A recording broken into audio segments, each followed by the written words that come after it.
La préparation physique, ça se joue pas dans l'inventivité du programme. Ça se joue dans l'accompagnement, dans la programmation que tu as fait, le fait d'être là pour ton athlète avant de commencer à faire des choses très, très compliquées. Alors que la personne n'a jamais fait de la force maximale. Mais propose-lui des choses simples. Si jamais tu l'as fait progresser cette personne avec des choses simples, il te reste tout un panel derrière pour continuer à la faire progresser quand les choses simples marchent plus. Alors si tu commences avec des choses très compliquées, quand tu reviens aux choses simples, c'est pas sûr que tu aies beaucoup d'adaptation. Moi, j'étais pas bon élève à l'école, mais à partir d'un certain moment, quand les choses m'ont intéressé, je me suis rendu compte que je pouvais être bon, voire plus. Donc, j'ai essayé de comprendre pourquoi j'étais pas bon et comment j'ai fait pour devenir bon et quels sont les éléments qui font qu'on retient beaucoup de choses. Si le mec, on lui dit qu'il faut qu'il fasse 3 fois 6 avec 3 minutes de récup, il va faire 3 fois 6 avec 3 minutes de récup. Mais qu'est-ce qui s'est passé pour obtenir ce 3 fois 6 avec 3 minutes de récup? Est-ce que c'est bon pour cette personne-là? Est-ce que tu dois pas adapter ton temps de récup? Est-ce que tu dois pas adapter la charge? Est-ce que tu dois pas adapter tout ça? Dans cet épisode, j'échange avec Sylvain Druguet, préparateur physique et formateur de coach. Sylvain est un collègue avec qui j'apprends toujours énormément et cet épisode n'a pas échappé à la règle. Dans ce podcast, on parle du passé sportif de Sylvain, des astuces qu'il enseigne à ses élèves pour mieux apprendre,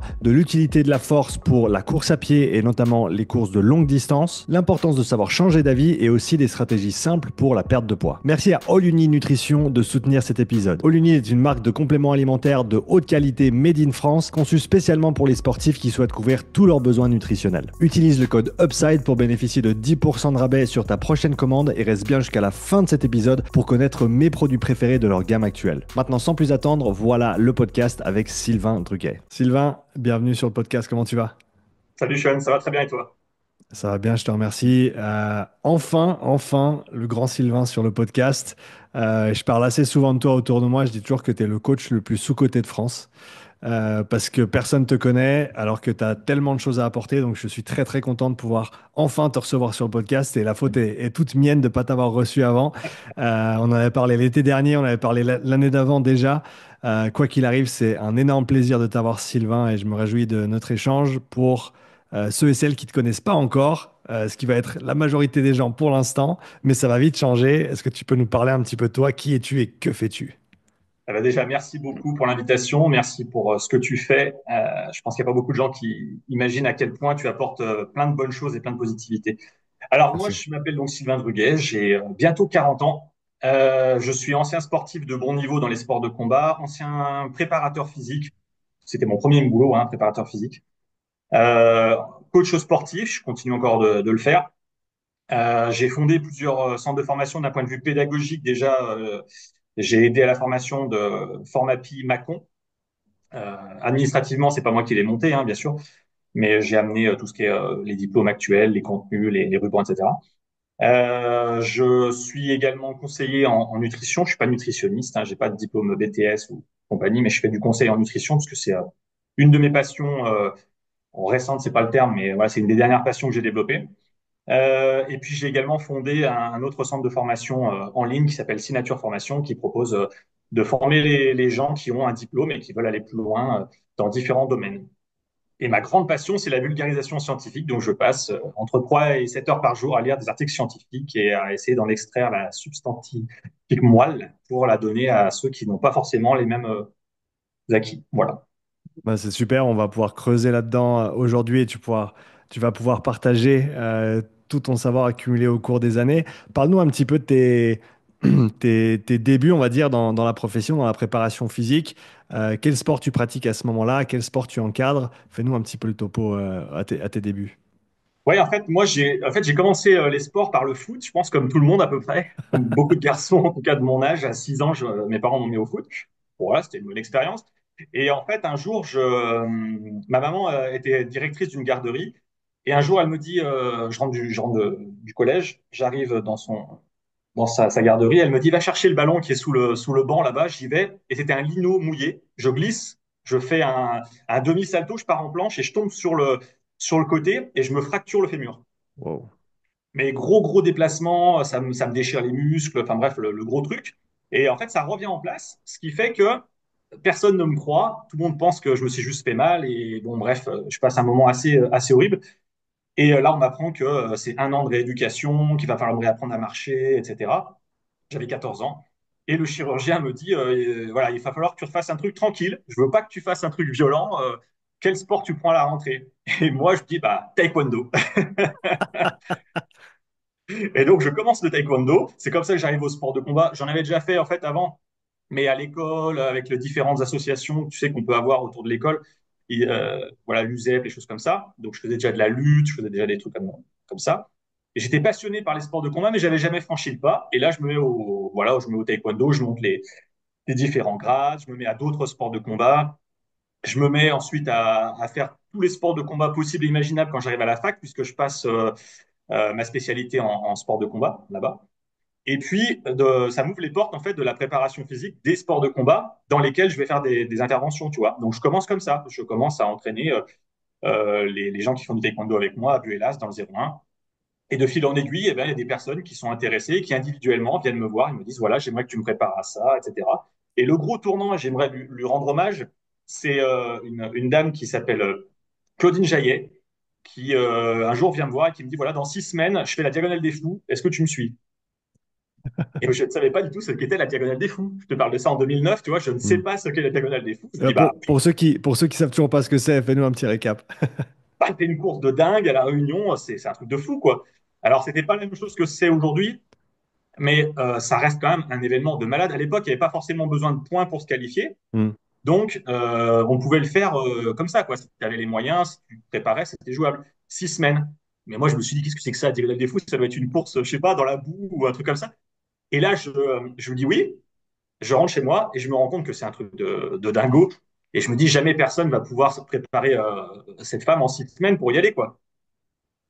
Et en fait, je tombe sur une personne qui est complètement siphonnée dans le sens mental. Elle est capable de faire des trucs extraordinaires. On fait une séance de fractionné et elle se fait pipi dessus. Et je me dis, mais qu'est-ce que c'est que ça? Et elle me dit, bah en fait, j'étais tellement cuite qu'il y a tout qui s'est ouvert et voilà. Et là, je me suis dit, bon, ok, bah là, on va tout gagner. Si tu es prête à te mettre dans un niveau de malaise à ce point-là, que tes organes lâchent, on va tout gagner. Et en fait, elle gagne.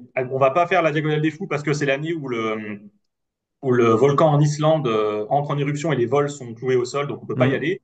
Mais elle va faire beaucoup d'autres compétitions de niveau international qu'elle va gagner ou être dans les 3 premières systématiquement. Ensuite, elle tombe enceinte, elle arrête, elle court plus, je la perds de vue. Mais c'est comme ça que j'ai fait mes premières armes dans la préparation physique. Voilà. Donc, t'avais déjà un passé dans les sports de combat et baptême par le feu pour le côté endurance, du coup. Ouais. Mais carrément, surtout que je connaissais pas grand-chose. Je connaissais la théorie. À la fac, on m'avait appris comment on s'occupait théoriquement du fonctionnement bioénergétique d'un corps humain et comment on apprend à courir dans les grandes lignes. Mais je suis parti de rien. Mais c'est comme ça que j'ai appris à travailler, en fait. Hmm. Et on n'avait pas les infos qu'on a aujourd'hui. C'est-à-dire que j'avais créé sur mon vieil ordinateur, j'avais créé un dossier par sport. Et chaque fois que j'avais une information qui arrivait dans un bouquin, dans n'importe quoi, je prenais des photos, je les mettais sur le PC et je les mettais dans ce dossier. J'avais des Word qui m'apprenaient comment préparer, je sais pas, en haltéro, voilà, dans tous les domaines. Et j'ai fait Hmm. pareil avec la course à pied. Je suis parti de rien et ça a bien marché parce que même si les choses ont évolué beaucoup depuis, dans les grandes lignes, il y a des éléments qui sont développables de façon simple et qui fonctionnent pour beaucoup de gens. Ouais, Donc ça marche. c'est important à le mettre en avant, hein. Les méthodes d'entraînement, elles n'ont pas vraiment changé depuis 50 ans, voire plus. Euh, Forcément, notre compréhension de la physiologie des mécanismes, eux, évoluent de pair avec l'évolution des technologies qu'on a accessibles pour mesurer ces choses-là. Mais voilà, les principes restent les mêmes. Les principes de préparation physique, ils n'ont pas changé. Et donc, si tu arrives à penser de manière critique, à analyser une tâche et déterminer les besoins, et voir ce qui a été fait aussi dans le passé, à peu de choses près, tu as la majorité des ingrédients pour bien faire. Oui. Et puis, il y avait deux manières de voir la chose. Je pouvais essayer de recopier ce que faisaient les entraîneurs ou les préparateurs classiques. Classique, c'est pas négatif, hein, je veux dire, ce qui se faisait le plus souvent, quoi. Et j'avais la possibilité de tester des choses parce que j'avais en tête que la force maximale, le développement de la force maximale pouvait avoir un impact sur la longueur des foulées, pouvait avoir un impact sur le temps du pied au sol, pouvait avoir un impact sur l'économie de course. Mais j'avais rien qui me le prouvait, ou très peu de choses qui me le prouvaient, parce que j'avais très peu de sites. Je crois que le seul site où je pouvais aller voir des infos, c'était le site de Pascal Prévost, Carrefour des Sciences, qui je crois existe toujours, qui était un super site, mais je veux dire, voilà, il y avait très peu d'infos par rapport à aujourd'hui. Et donc, je me suis dit, bah, allez, c'est pas grave, je prends le risque. Aujourd'hui, je ferai jamais ça, tu vois. Tu as 6 semaines et tu sais pas, tu te lances dans une méthode, tu le fais pas. Hmm. Et là, on y est allé et ça a super bien marché, donc tant mieux. C'était en quelle année ça? Ouais, touche du bois, c'était en quelle année? 2009-2010. 2009-2010. Donc, baptême par le feu avec l'endurance. Parle-nous un petit peu des années qui ont suivi, le type de sportif que tu as préparé en préparation physique et comment ta perspective a évolué au cours des années. En fait, il y a plein de choses qui arrivent en même temps. En fait, ma vie, elle est un peu cyclique. Parce que là, je suis au début de mon BPGEPS. Donc, j'ai fini la phase fac. Je suis au début de mon BPGEPS. Et pourquoi je suis allé faire un BPGEPS? Parce qu'en fait, un soir, je rentre, je regarde la télé, ce qui ne m'arrive plus. Mais je regarde la télé chez mes parents et je vois un Suisse, tiens, tu vois, on y vient, qui fait des coachings à domicile et qui dit qu'il gagne plein d'argent, que ça marche super bien le coaching à domicile, qu'il faut y aller et tout, qu'il est indépendant. Et à mon époque, en 2009, il y a très peu d'indépendants dans la préparation physique et dans le coaching, enfin, surtout dans le coaching. Et je me dis, bah allez, il faut que j'essaye. Donc, dès que je sors de la fac, je m'inscris à un BP pour pouvoir me mettre à mon compte en tant que coach sportif. Et c'est comme ça que les choses vont s'enchaîner. Les gens vont commencer à entendre parler de moi au BP parce que dans la salle dans laquelle je passe mon BP, je suis stagiaire, comme j'ai un petit gabarit, parce que je crois que ma première compétition de taekwondo, je l'ai fait en moins de 58. Et aujourd'hui, pour vous donner l'ordre d'idée, je fais un peu plus de 80 kilos. Donc, je suis vraiment tout petit gabarit. Et bien sûr, quand je vais voir un gars qui fait 120 kilos, qui tire des tonnes, et que je lui dis, bah, faut pas que tu le fasses comme ça, il se lève. Le premier gars que je vois, c'est ça, il se lève, il me fait comme ça, avec un bras monstrueux. Et il me fait, t'as vu ton bras? T'as vu le mien? Et il s'assoit comme ça et il m'écoute pas. Donc, je me dis, qu'est-ce que je peux faire pour que les gens m'écoutent? Donc, je prends un projo, je le mets au milieu de la salle, grande salle Aquafitness à Bourg-en-Bresse. Je le mets au milieu comme ça, je mets le projo contre le mur et je fais des cours d'anat et de physio tout seul. Je parle tout seul comme ça. Et en fait, les gens m'écoutent. Il y a des gens qui viennent me voir et qui me posent des questions. Alors ça fonctionne comme ça. Et puis si je mets des glucides, ça fait quoi? T'étais Je trouve ça youtubeur marrant. avant que ce soit cool. Moi, j'ai jamais été à la page. J'ai toujours Mais été c'est en. mais Ah, youtubeur public dans le sens où tu faisais ton truc, tu créais du contenu, mais en vrai, quoi. T'étais en présentiel, c'est du contenu en présentiel. c'est ça. Ce qui est Oui, c'est génial. ça. J'adore. Et du coup, les gens se disent, bon, il est peut-être pas très baraqué, mais par contre, il a des connaissances. Et donc, il y a des gens qui viennent me voir en me disant, tu me prépares pour une compète de force athlétique. J'ai eu un gars en force athlétique très rapidement. Tu me prépares pour le culturisme. Bon, bah, allez, go pour le culturisme. Tu me fais une diète pour tel ou tel objectif. Et en fait, j'ai enchaîné plein de choses comme ça, mais beaucoup dans la force, l'hypertrophie, des sports de combat, des boxeurs. Voilà, quelques coureurs, mais moins quand même. Voilà. Et puis, bah, je me mets à mon compte, j'ai mon bébé, je me mets à mon compte et je vais voir celui qui m'a proposé son stage, le stage pour passer le BP. Et je lui dis, bah voilà, je vais arriver chez toi, je vais être indépendant, je vais te payer tous les mois et en échange, tu me laisseras utiliser ta clientèle. Mais il me dit, t'es fou? Pourquoi tu me donnes de l'argent pour mes clients? Bah, je sais pas, j'imagine que ça sera comme ça dans quelques années. Donc, je veux prendre les devants parce que je veux pas que tu me vires le jour où tu changes d'avis. Et lui, il était pas du tout convaincu. Il fait, oh, pas de problème. Et je lui donne une toute petite somme. J'exploite la clientèle. Et donc, ça cartonne. J'ai beaucoup de clients. Ça marche du feu de Dieu. À tel point qu'à la fin de l'année, on est 9 coachs et les 9, on tourne en faisant du coaching dans la salle. On a tous plein de coaching. Tu vois, ça marche super bien. Donc, la préparation physique, j'en fais un petit peu moins du coup. Je continue à en faire, mais j'ai moins le temps. Et puis, honnêtement, ça me rapportait moins à l'époque. Ça me rapportait ouais, vraiment moins. Et comme ça marche super bien, le coaching, je me dis, bah, je vais créer une société et je vais former des gens et je vais les envoyer faire des coachings dans les lieux de luxe, dans les hôtels, dans les haras, les choses comme ça. Donc, je forme une soixantaine de coachs à peu près sur un an. Je noue des contrats avec le groupe Accor, voilà, les Mercure, les Novotel, les Sofitel et tout comme ça. J'envoie mes coachs avec ma méthode dans les hôtels de luxe et ils font des coachings pour moi. Et c'est comme ça que j'ai découvert, par exemple, les Body Times. Ils ont travaillé avec moi comme ça avant de créer leur chaîne YouTube. Et moi, j'y croyais pas du tout, mais ils ont eu raison. Hein. C'est eux qui ont cartonné, c'est eux qui avaient raison. Mhm. Et puis j'en ai eu d'autres. Hein. Carole Castellani, que vous connaissez en CrossFit, qui était une des meilleures crossfiteuses françaises, qui est toujours un phénomène d'ailleurs. Eh ben, elle a bossé avec moi dans cette première société. Mhm. Le problème, c'est que je suis un petit-fils de paysan et un fils de parents qui n'ont pas de réseau, qui n'ont pas d'argent. Moi, je suis un fils de rien. Et bah, historiquement, je suis un fils de beaucoup, mais pas au niveau pognon. Donc, du coup, j'ai pas de réseau. Donc, j'y vais entre guillemets au talent. Et la boîte fonctionne pas suffisamment ou pas comme je veux, et donc je l'arrête avant que ça devienne une catastrophe. Hmm. Et donc là, bah là, je perds tout en fait parce qu'après, je perds aussi la salle où j'ai passé mon BP, qui ferme administrativement pour des raisons que je peux pas évoquer ici. Mais voilà, il y a des problèmes financiers et boum, la salle coule. Je me retrouve sans lieu pour exercer mes coachings. Et donc, bah, j'ai plus un rond en poche. On est en quelle année Euh, là? comment? On est en quelle année? 2011. Ok. En fait, c'est l'année catastrophique pour moi parce que le 2 janvier, mon père meurt. Le 15 mars, la société, ouais, la société dans laquelle je fais mes BP ferme et ma société à moi fonctionne plus, donc je la laisse mourir tout doucement. Et pire que ça, enfin pire que ça, en plus de ça, en juin, l'endroit où j'ai commencé à dispenser des cours, ça je l'ai pas précisé, mais j'ai commencé à devenir formateur aussi en anatomie et physiologie. Ce centre-là, le centre omnisport de Mâcon, arrête de faire des formations. Donc je passe d'un très gros revenu à quasi zéro. Hmm. Et en fait, j'étais gamin, donc j'avais développé un ego à l'époque. J'ai eu beaucoup de mal à admettre ça, donc j'ai menti à pratiquement tout le monde en disant que ça marchait encore, alors que c'était pas vrai. Et puis après, en fait, je me suis dit, allez, Sylvain, faut se bouger. Donc je suis resté peut-être bien un an dans la mouise, à plus rien posséder. Hein. J'ai fini par vendre ma télé. Il me restait plus que ma télé. C'est la dernière chose qui me restait. J'ai vendu Hmm. ma télé et il me manquait 50 balles. Je devais payer des impôts et tout.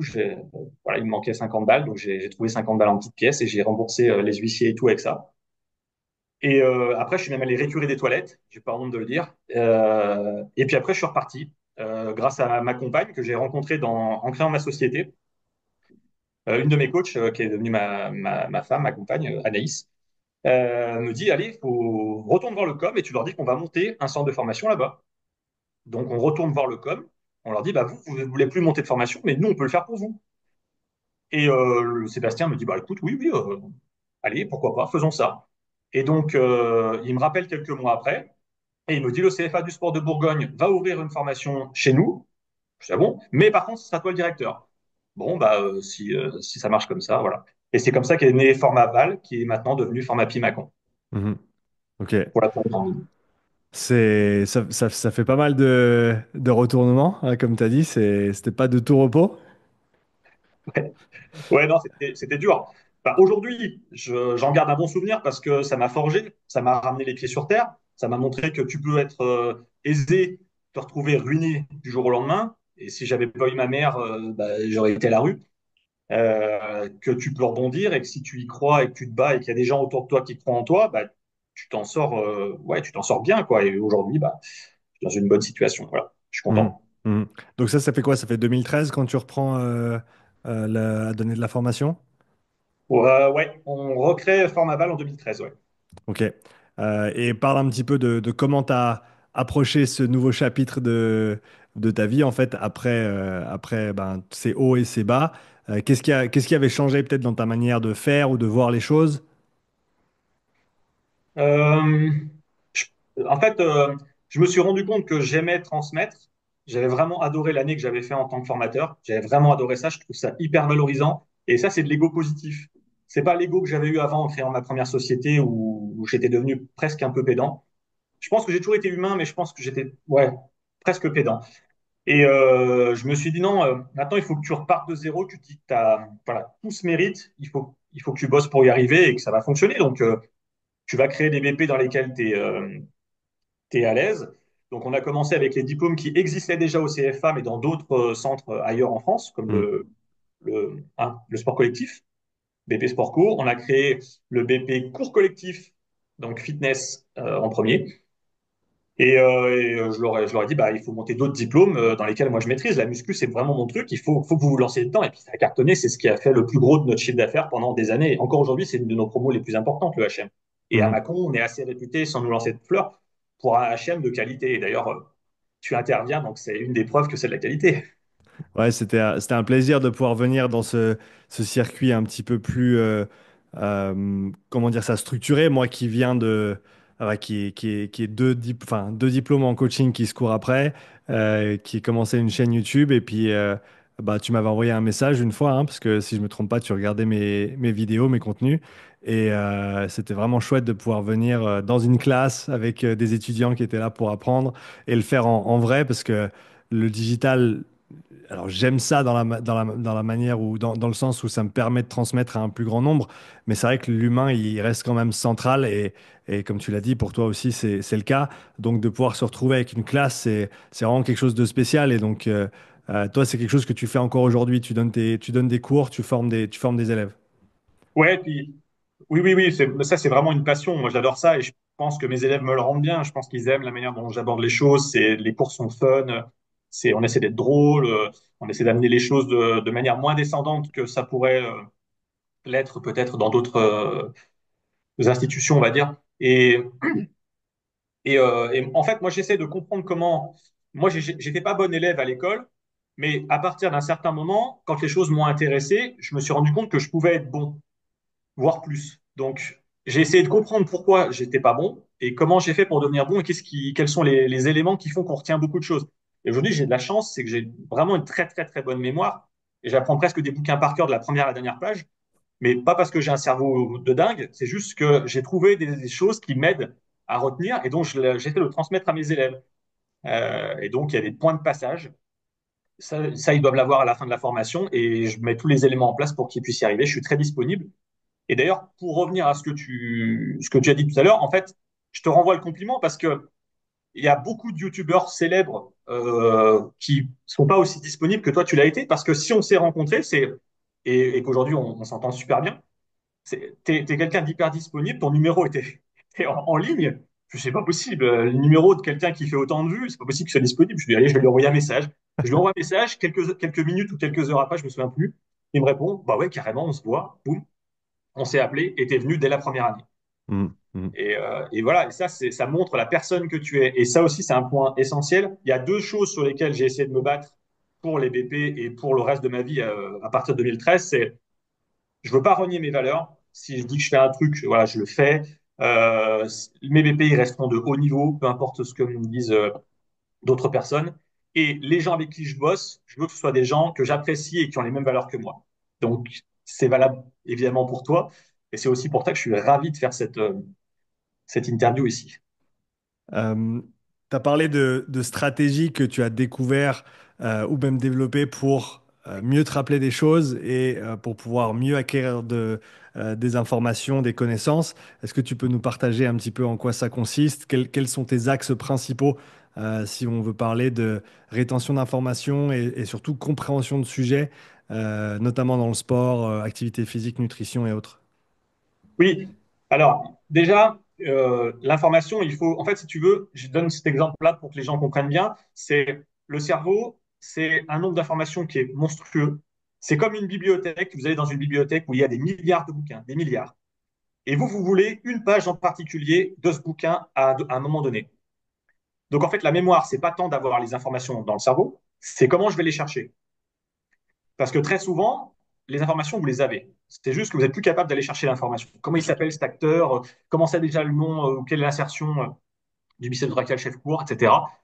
L'info, on l'a. Il faut juste aller la trouver. Donc, première chose, c'est je cherche des points de repère où je donne des éléments qui font que la personne, quand elle pense, je sais pas moi, processus coracoïde, elle pense pas processus coracoïde. Elle pense à qu'est-ce que j'ai fait au moment où j'ai appris processus coracoïde. Et par exemple, ah, j'étais en train de parler de Louis VI le Gros avec Sylvain, où il nous expliquait comment Louis VI, avec sa massue, il a écrasé la tête du mec en disant personne ne prend le roi.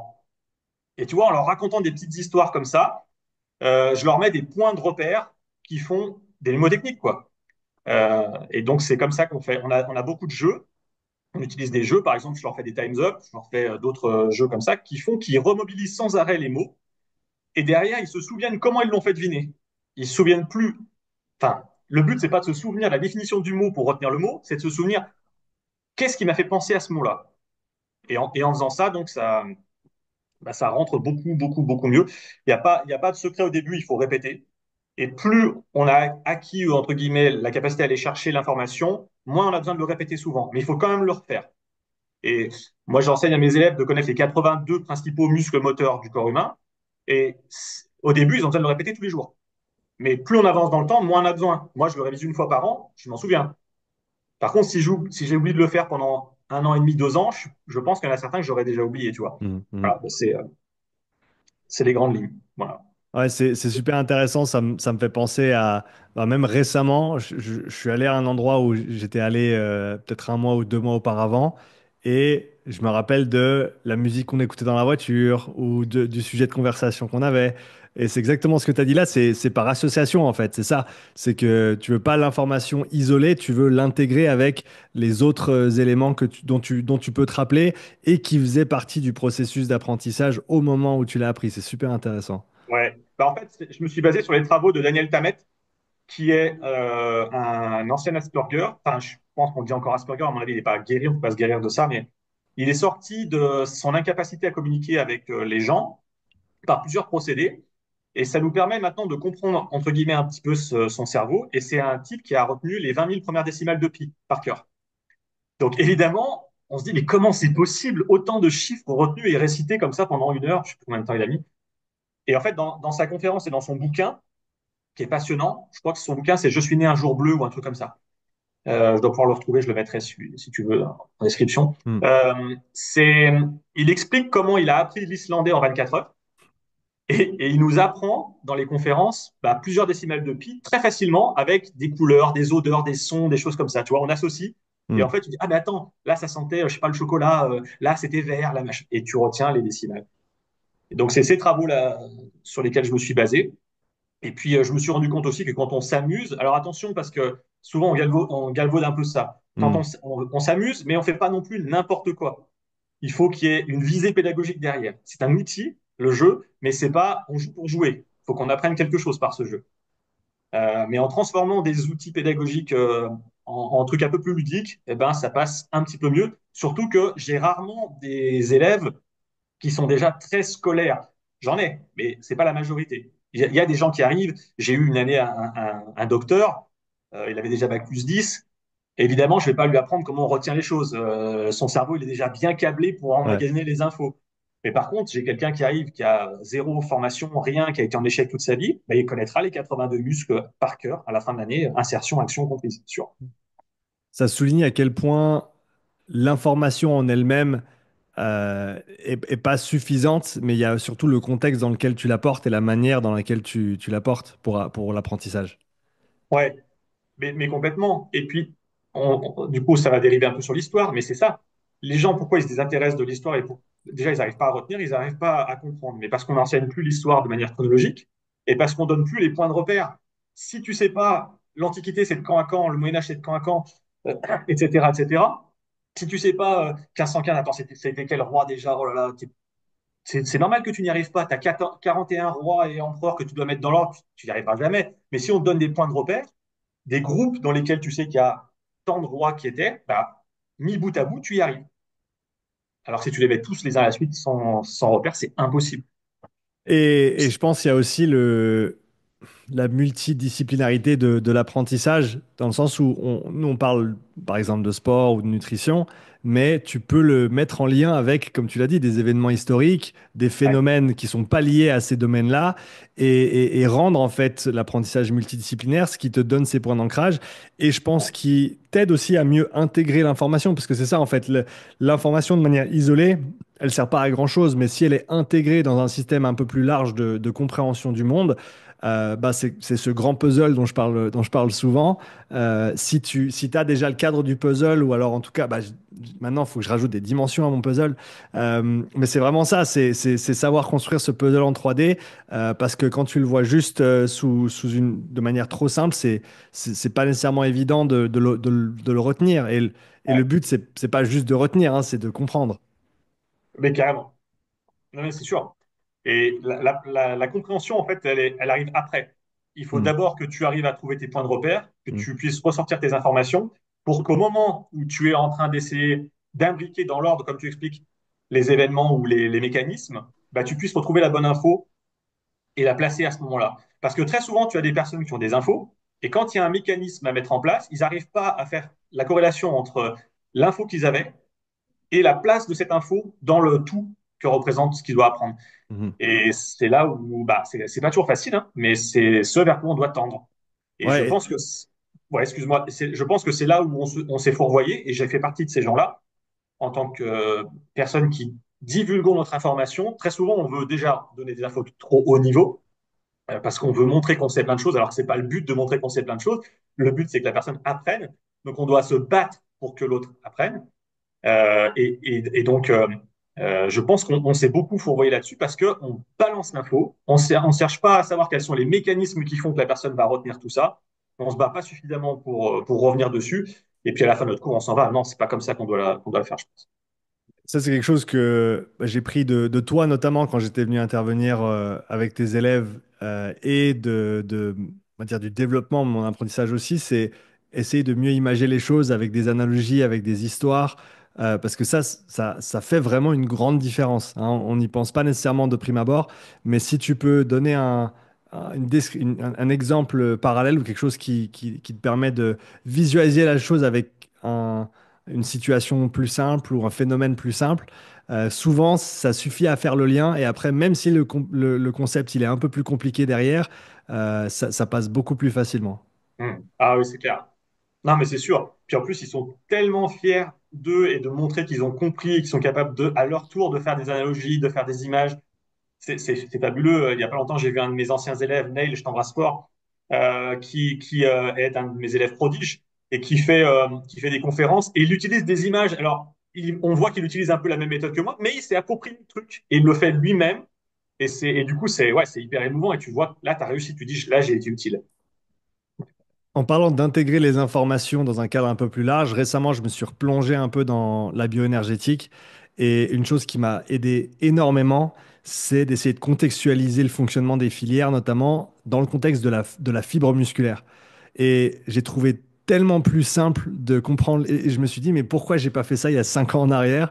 Pourquoi j'ai pas pris un diagramme d'une fibre musculaire, une section en coupe, et essayer de comprendre où se passe quoi? Parce qu'une fois que tu places les choses en fait dans leur contexte un petit peu plus large, même si tu peux dire, ouais, mais on s'en fout de la cellule parce qu'on parle des filières et on veut comprendre les mécanismes et les équations, etc. Mais non, en fait, parce que tout est lié dans ce sens-là. Et si tu arrives à le placer plus facilement dans son contexte un peu plus large, ça a tout de suite beaucoup, beaucoup plus de sens. Alors après, voilà, j'ai forcément une compréhension aujourd'hui qui n'est pas la même qu'il y a 5 ans en arrière. Donc peut-être que j'ai pu comprendre certaines choses plus facilement qu'avant. Mais je pense vraiment que le fait de contextualiser les informations, c'est très, très important. Et c'est pas nécessairement quelque chose qu'on est encouragé à faire, alors, sauf tes élèves, bien sûr. Ouais, bah, oui. En fait, les choses évoluent beaucoup. Quand moi j'apprenais les filières énergétiques, j'avais deux diagrammes qui se couraient après, et il y avait très peu de corrélation avec ce qui se passait d'un point de vue, comment dire, structurel. Hmm. Où est-ce que c'est situé? J'étais incapable de savoir où se passaient les différentes réactions, à quel niveau. C'était difficile. Quand les élèves posaient des questions les premières années, j'étais je ne sais pas. Je ne sais pas à quel endroit ça se passe. Je l'ai jamais vu sur un schéma. Et puis là, maintenant, on voit tout. Tu as des coupes en 3D qui sont sublimes. Tu peux déplacer les différents éléments. Hmm. C'est incroyable. Donc, autant qu'on utilise. Mais en effet, maintenant que tu as ça, ouah, tu progresses beaucoup plus vite et tu comprends beaucoup plus de choses. Mhm. Un sujet que je voulais aborder avec toi, pour commencer, d'ailleurs, t'en as parlé tout au début, c'est le travail de force maximale autour des sports d'endurance. Donc quelque chose que tu avais déjà en tête à tes tout débuts, certainement avec l'influence du travail de force la place de la force dans la préparation physique que tu effectues avec tes différents sportifs. Comment est-ce que ta perspective de la chose a évolué depuis ces débuts-là et quel est l'état actuel du consensus sur le sujet? Alors, comment ça a évolué? Moi, j'ai pas beaucoup changé d'avis là-dessus. J'ai changé d'avis sur plein de trucs. Je me suis contredit très souvent. Mais je pense que c'est plutôt bien parce que ça veut dire que je suis capable de me dire, bah voilà, là c'était pas bon, ou là c'était peut-être OK à cette époque-là, mais ça allait plus maintenant. Là, sur ce point de vue-là, pas trop. Je vais essayer de te donner quelques états des lieux. En plus, on a de la chance. On a une revue systématique sur plusieurs méta-analyses qui est sortie l'année dernière. Donc, on a vraiment des informations intéressantes qui sont sorties. En fait, la méta elle regroupe un bon millier, 700 000 personnes, un truc comme ça. Donc, c'est quand même un échantillon relativement intéressant. Et ils ont testé, dans ces différentes études, ils ont testé différents modes de contraction, différentes intensités de charge externe, de mode de méthodologie d'entraînement, qu'ils ont couplé avec de la course à pied. Là, en l'occurrence, c'est que de la course à pied. Et ils ont regardé quels étaient les progrès sur l'économie de course principalement. Est-ce que ça apportait des bénéfices? Est-ce que ça apportait parfois des maléfices? Dans quelle mesure il faut s'entraîner en nombre d'entraînements, en durée d'entraînement et quelle place dans la semaine, avant ou après la séance aussi, c'était étudié tout ça. Et on a quelques pistes. Alors, je précise, comme je le fais toujours pour mes conférences, ce que je vous explique, c'est ce que je comprends de ce que je lis. Donc peut-être qu'il y a des éléments que je maîtrise pas parce que je suis peut-être passé à côté, mais ce que je vais vous expliquer là, c'est ce que j'ai lu et que j'ai essayé de comprendre. Sur tout ce qui est très lourd. Alors ce qu'ils appellent eux très lourd, c'est au-delà de 80%. Pour moi, c'est un premier biais dans l'étude. Parce que entre un 80 et un 90-95, déjà, on voit bien que ça va pas entraîner exactement la même chose. Surtout si le nombre de répétitions n'est pas toujours très bien quantifié. C'est un peu les choses que je reproche sur les études sur la force.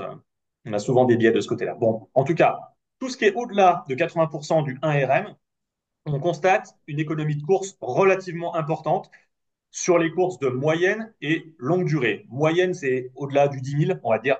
Et puis, longue durée, ça peut aller jusqu'aux extras. Euh, on constate aussi une amélioration sur les très courtes, très très très courtes courses à pied. Donc, mais moins importante que sur moins importante que sur les autres types de courses. Pourquoi? En fait, ils ont constaté que euh, lorsque tu faisais de la force maximale, tu as les tendons qui vont devenir plus raides, donc qui vont transmettre plus vite la force de ton muscle vers tes pièces osseuses. Il y a un meilleur recrutement nerveux. On va pas refaire les mécanismes de la force, mais vous avez potentiellement plus de fibres qui vont se contracter pour la même contraction, ou alors vous allez avoir une sélection du type de fibre, ou les deux, pour pouvoir faire un effort qui soit plus adapté à ce que tu veux obtenir. Conséquence de tout ça, quand vous faites de la force maximale, vous avez un temps au sol de votre pied qui est inférieur. Pourquoi? Parce que quand votre pied touche le sol, le tendon va plus vite envoyer, je l'ai expliqué, la force que a généré les muscles vers le pied. Donc le pied va plus vite appuyer, va plus vite faire sa flexion plantaire. Donc forcément, tu passes moins de temps au sol. Et c'est valable pour toutes les articulations jusqu'à la hanche. Ça, c'est le premier point. L'autre point, c'est que plus tu es fort, plus chaque mouvement te demande un plus petit pourcentage de sa force maximale de contraction. Donc mécaniquement, tu dépenses moins d'énergie. Et du coup, ça a révélé d'autres aspects qui sont hyper intéressants dans cette méta. C'est la vitesse à laquelle tu cours, et là je parle de vitesse absolue, pas de Mhm. vitesse relative, de vitesse absolue en kilomètre heure, influe sur l'impact de la force maximale. Lorsque tu es en dessous de 10 km heure, tu as un intérêt à faire de la force maximale. Juste après, il y a un moment où c'est un petit peu creux, et ça redevient très intéressant de faire de la force maximale pour des vitesses supérieures à 14 km heure jusqu'à 17,5. On ne sait pas ce qui se passe après parce que la méta ne nous le dit pas, mais moi je pense ça n'engage que moi, donc ça n'a aucune valeur scientifique. Mais je pense que c'est aussi valable, et même de plus en plus valable, quand on monte la vitesse au-delà de 17 km/h. Mhm. C'est assez marrant parce que ça fait du coup un intérêt en U. Pourquoi ce creux entre 10 et 14, à ton avis? Eh ben, c'est révélé par l'étude. D'accord. En partie, en tout cas, c'est ce qu'ils pensent. Lorsque si tu regardes la dépense énergétique en kilocalories par kilogramme par minute pour Mhm. tous les athlètes du monde, en tout cas tous les athlètes testés, pardon, tu constates que la dépense, elle n'est pas linéaire. C'est-à-dire, c'est pas plus tu vas vite et plus la dépense par calorie de calories par kilogramme par minute augmente proportionnellement. C'est pas comme ça que ça se passe. En fait, tu as une dépense qui est plus importante dans les basses vitesses parce que tu vas moins utiliser l'énergie élastique Mhm. de tes muscles. Tu vas un peu plus l'utiliser dans les vitesses supérieures.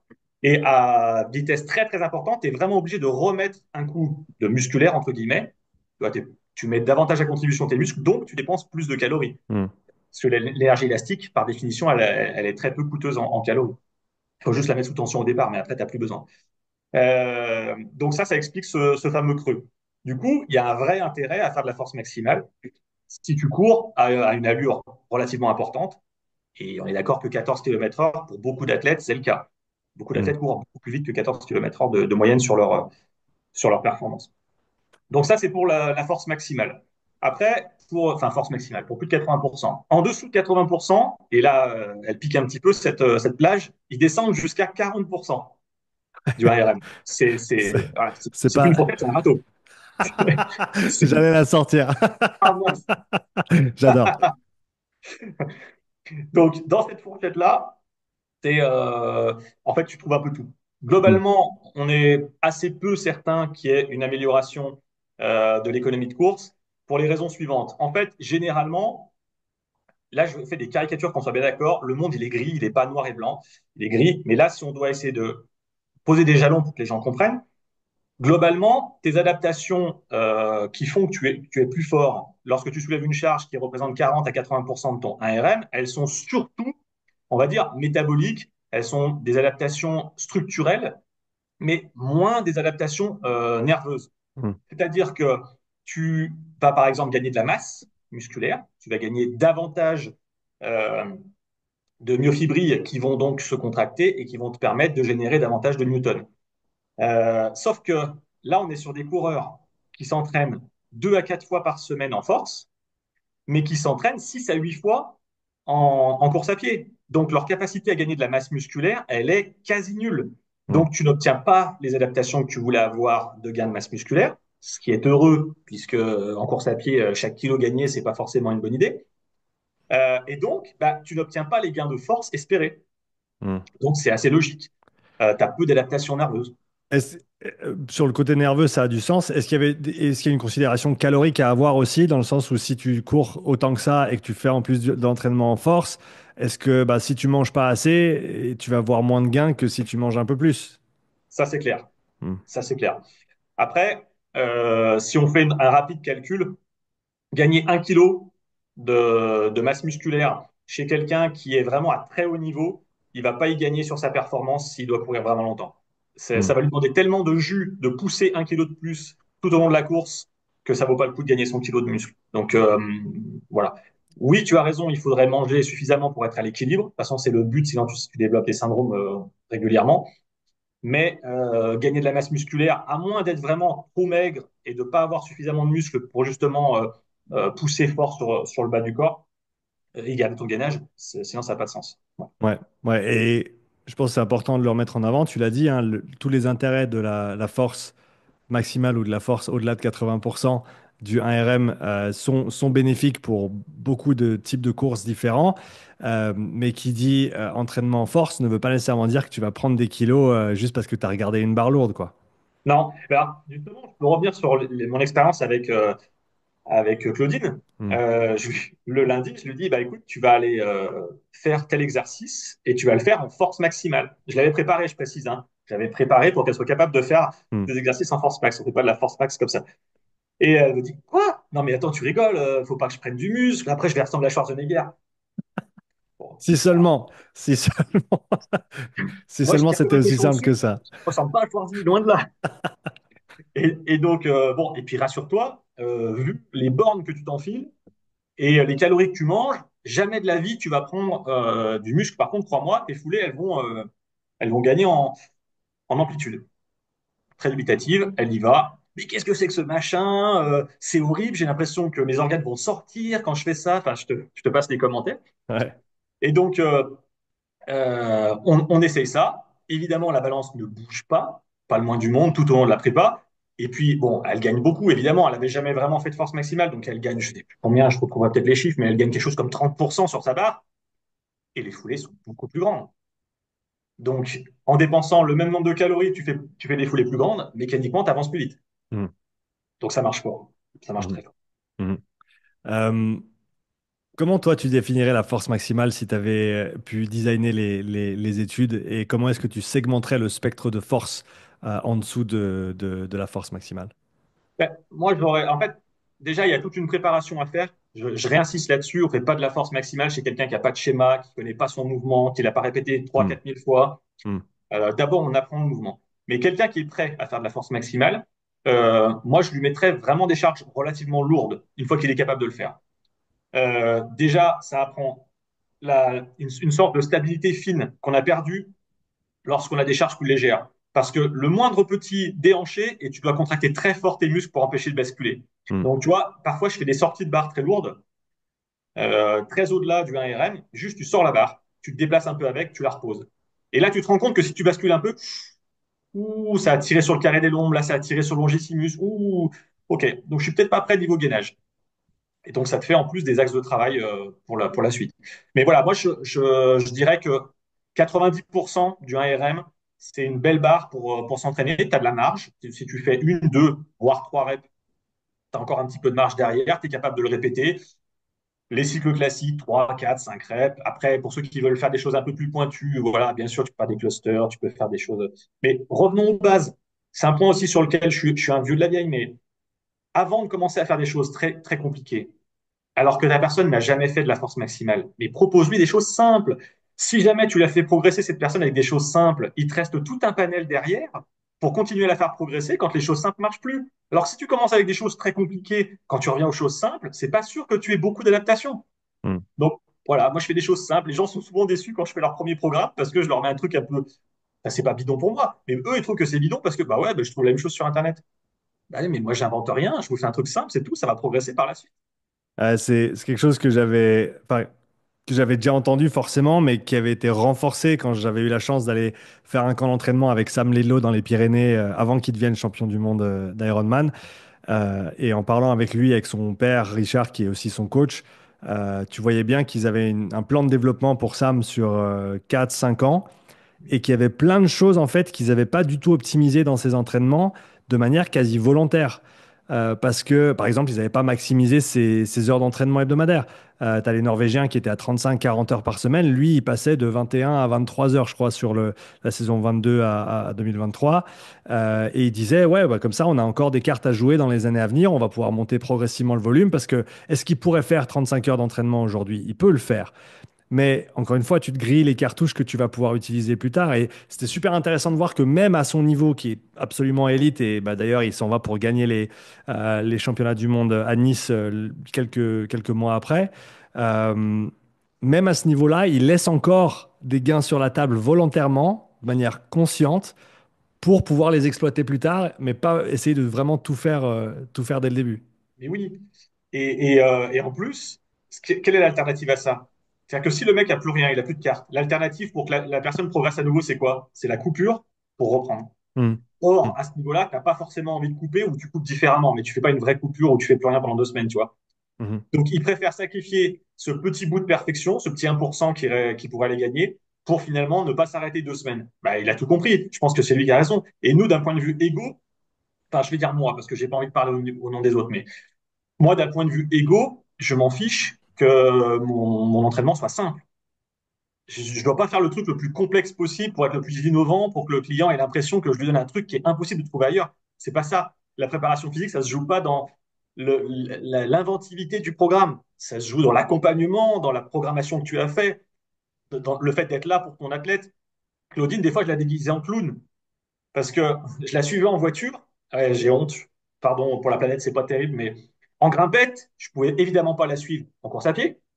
Je pouvais pas la suivre en vélo parce que je suis pas très bon en vélo et que de toute façon, c'était une fusée dans les grimpettes. Donc, je la suivais en voiture. Sauf que tu cours au Mont-Julie, à Césaria, dans des grimpettes comme ça, en bagnole où tu avances, je sais pas combien j'avance en voiture, mais tu t'ennuies, quoi, très clairement. Ben, je me disais, si moi je m'ennuie, elle va s'ennuyer. Donc, je vais faire un truc drôle. Donc, je la déguise en clown. Elle court en clown. Bon, c'est pas très aérodynamique, c'est pas idéal, je suis d'accord, mais on s'est marré. Je la prenais en photo, je la filmais. Le soir, on rigolait quand on débriefait de ça. C'était fabuleux. Et les gens, quand ils nous croisaient, tu vois, ils rigolaient aussi. Et du coup, les entraînements passaient plus vite. Donc voilà, c'est plein de choses qui font que ça a rendu la préparation physique, je pense, de plus grande qualité. Mais dans un bouquin, ça serait pas idéal et j'aurais pas eu 20 sur 20 au BP avec ça. Mais c'est pas grave, ça marche. Ouais, j'aime bien ce que tu as dit là, ça marche. Et au final, c'est tout ce qui compte. Et si tu dois trouver des stratégies innovantes du point de vue de l'exécution de l'entraînement plutôt que du contenu de l'entraînement pour justement garder les choses fun, ça me fait penser à ce qu'on doit mettre en place absolument dans la préparation physique générale des jeunes, par exemple. C'est apporter du jeu, apporter des choses extrêmement ludiques pour faire en sorte qu'ils s'amusent et qu'ils veulent s'entraîner pour le reste de leur vie. C'est des valeurs qu'on doit, j'en parlais avec le docteur Pinelli tout à l'heure sur le podcast, pour ceux qui iront écouter l'épisode précédent. C'est vraiment quelque chose de très, c'est des valeurs en fait qu'il faut qu'on transmette. Et comme tu l'as dit là, des fois de juste rendre les choses un petit peu plus fun, même si sur le papier c'est pas parfait, bah, au final, si ça veut dire que c'est fait avec la bonne humeur, ce sera, d'un point de vue perceptif même, ce sera toujours plus intéressant, même si on a perdu quelques pourcentages en termes d'aérodynamisme ou autre. Ah bah, c'est clair. Puis maintenant, en connaissant le fonctionnement du cerveau, les cycles hormonaux et compagnie, je me dis, ben, en fait, en la faisant rigoler, je l'ai beaucoup plus fait progresser sur le long terme que si je l'avais canné avec 1% ou 2% tu vois, de perfection en plus, ou peut-être Mhm. que mentalement, elle aurait été un peu plus rude, un peu plus fatiguée, et que sur le long terme, elle aurait peut-être été usée. Parce que faire des courses, on a fait la traversée du Sahara, 280 km en autosuffisance. Psychologiquement, tu sors, t'es pas bien, hein, c'est terrible. Donc, je pense qu'arriver avec un peu plus de fun dans la valise, ça a fait son petit bonhomme de chemin. On en parlait récemment avec Claudia, que je suis allé voir en Alsace, qui maintenant bah, a une routine bien établie, s'entraîne alors, tout seul dans le sens où, toute seule dans le sens où c'est soit à la maison dans la salle avec les ergos, soit à la salle, mais elle a rarement un partenaire d'entraînement. Mais elle parlait de repasser un peu plus de temps peut-être avec Victor, avec qui elle s'est beaucoup entraîné dans le passé, qui est aussi à Grillen périodiquement, et juste pouvoir échanger un WOD, passer du temps ensemble et avoir un partenaire d'entraînement. Quitte à ce que l'un prenne le WOD de l'autre une semaine et que ça inverse et que, encore une fois, sur le papier, c'est peut-être pas exactement ce qu'on aurait voulu écrire, etc. Mais au final, ça importe peu et c'est peut-être un bon moment pour transitionner sur cet autre sujet qui, je pense, est très, très important et sur lequel j'essaye maintenant de mettre un petit peu plus d'emphase comparé à ce que j'ai pu faire dans le passé. Parce qu'on est toujours à la recherche de la séance idéale, la séance parfaite. On me demande toujours c'est quoi la séance d'intervalle de fractionné la plus efficace, laquelle va m'apporter les meilleurs résultats. Est-ce que c'est un 30-15? Est-ce que c'est un 4x4? Est-ce que c'est du 30-30? Et, et j'ai lu le dernier papier de Steven Seiler récemment, je ne sais pas si tu l'as vu, avec une revue sur la haute intensité justement et les différents formats et les effets et autres. Et ce qui ressort vraiment, et je pense que ça a été un des éléments déclencheurs qui fait que je parle un peu plus de ça maintenant, ce qui met vraiment en avant, c'est la régularité et le fait qu'il n'y ait pas en fait de séance parfaite, il n'y a pas de structure idéale. Il y a l'entraînement que tu vas faire en perpétuité avec forcément en endurance une bonne distribution d'intensité, une bonne répartition des intensités, les bonnes choses au bon moment de la saison selon tes objectifs, ton profil, tes besoins, les compétitions. Mais que en fait, faut qu'on dézoome un petit peu. Et qu'on arrête de s'attarder sur ah, est-ce que c'est mieux de faire 5 reps ou 6 reps? Ah, est-ce que c'est mieux de faire un 30-30 ou un 30-15? Il y a pas vraiment de bonne réponse en fait au final quand on comprend que c'est l'entraînement dans sa globalité qui apporte les résultats. Il y a pas la séance du champion. Il n'y a pas la séance unique qui va faire que tout va exploser, hein. Non, mais c'est ça qui est beau, en fait. C'est ce que j'essaie de faire comprendre à mes élèves, c'est que s'il y avait une méthode idéale pour chaque qualité physique, mais en fait, qu'est-ce qu'on s'ennuierait? Et nous, on servirait plus à grand-chose parce que des ordinateurs feraient les séances à notre place. Bon, tu me diras, ça va peut-être arriver avec les IA, mais on aura toujours l'aspect support et accompagnement. Mais c'est quel ennui ce serait? Tout le monde ferait la même chose tout le temps. Ça serait vraiment ennuyeux. Et en fait, si tu regardes, je sais pas, les 100 meilleurs bodybuilders du monde, il y a peut-être 95 programmes différents. Tu Ouais. vois? Ouais. Et donc, c'est ça qui est beau. Tu peux arriver au même résultat avec des méthodes différentes. Et tant mieux. Qu'est-ce que tu utilises comme astuce? Tu as parlé du costume de clown, tu as parlé de faire rigoler. Qu'est-ce que tu as d'autre comme tour de magie dans ton sac pour justement rendre les séances un peu plus fun, sortir un petit peu du train-train qui peut être usant hein, pour des personnes qui s'entraînent régulièrement, qui s'entraînent 2 fois par jour, des fois plus. Qu'est-ce que tu mets en avant pour justement revenir à cet élément peut-être un petit peu fun et aussi ben, pour pas être trop pris dans cette idée de les répétitions, les séries, le nombre exact, etc. Bah, en fait, déjà, il y a la première chose de quand on travaille avec quelqu'un et qu'on a choisi, donc les gens qui viennent me voir aujourd'hui, c'est à la carte. C'est-à-dire, je choisis et j'en refuse pas mal, pas par dédain ni quoi que ce soit, c'est que je veux privilégier ma famille, donc je choisis le nombre de coaching ou de préparation physique que je fais, et donc j'en exclus beaucoup plus que j'en accepte.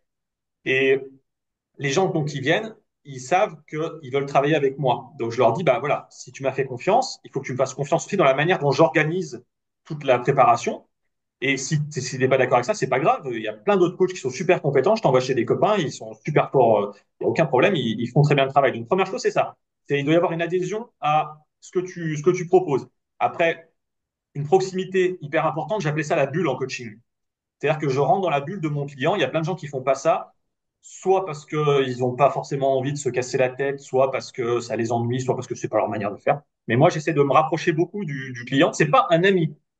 Ça sera jamais un ami, le client. Mais par contre, quand il est dans sa famille, s'il dit j'étais avec Sylvain, la famille, elle sait que Sylvain, c'est de 8 heures à 10 heures tous les lundis. C'est le coach sportif qui fait ça. Là, c'est que tu es rentré dans la bulle du client et donc que tu fais partie intégrante de sa vie. Ça, c'est le premier élément. Tu dois pas être dissocié. C'est pas lui, c'est un électron libre et puis je le prends de temps en temps. Non, non, il est tout le temps présent. Ensuite, durant les séances, c'est est-ce que c'est une personne qui a besoin d'être focus sur ce qu'elle fait? Tu as des personnes, il faut surtout pas les sortir de ce qu'elles sont en train de faire, sinon tout s'écoule.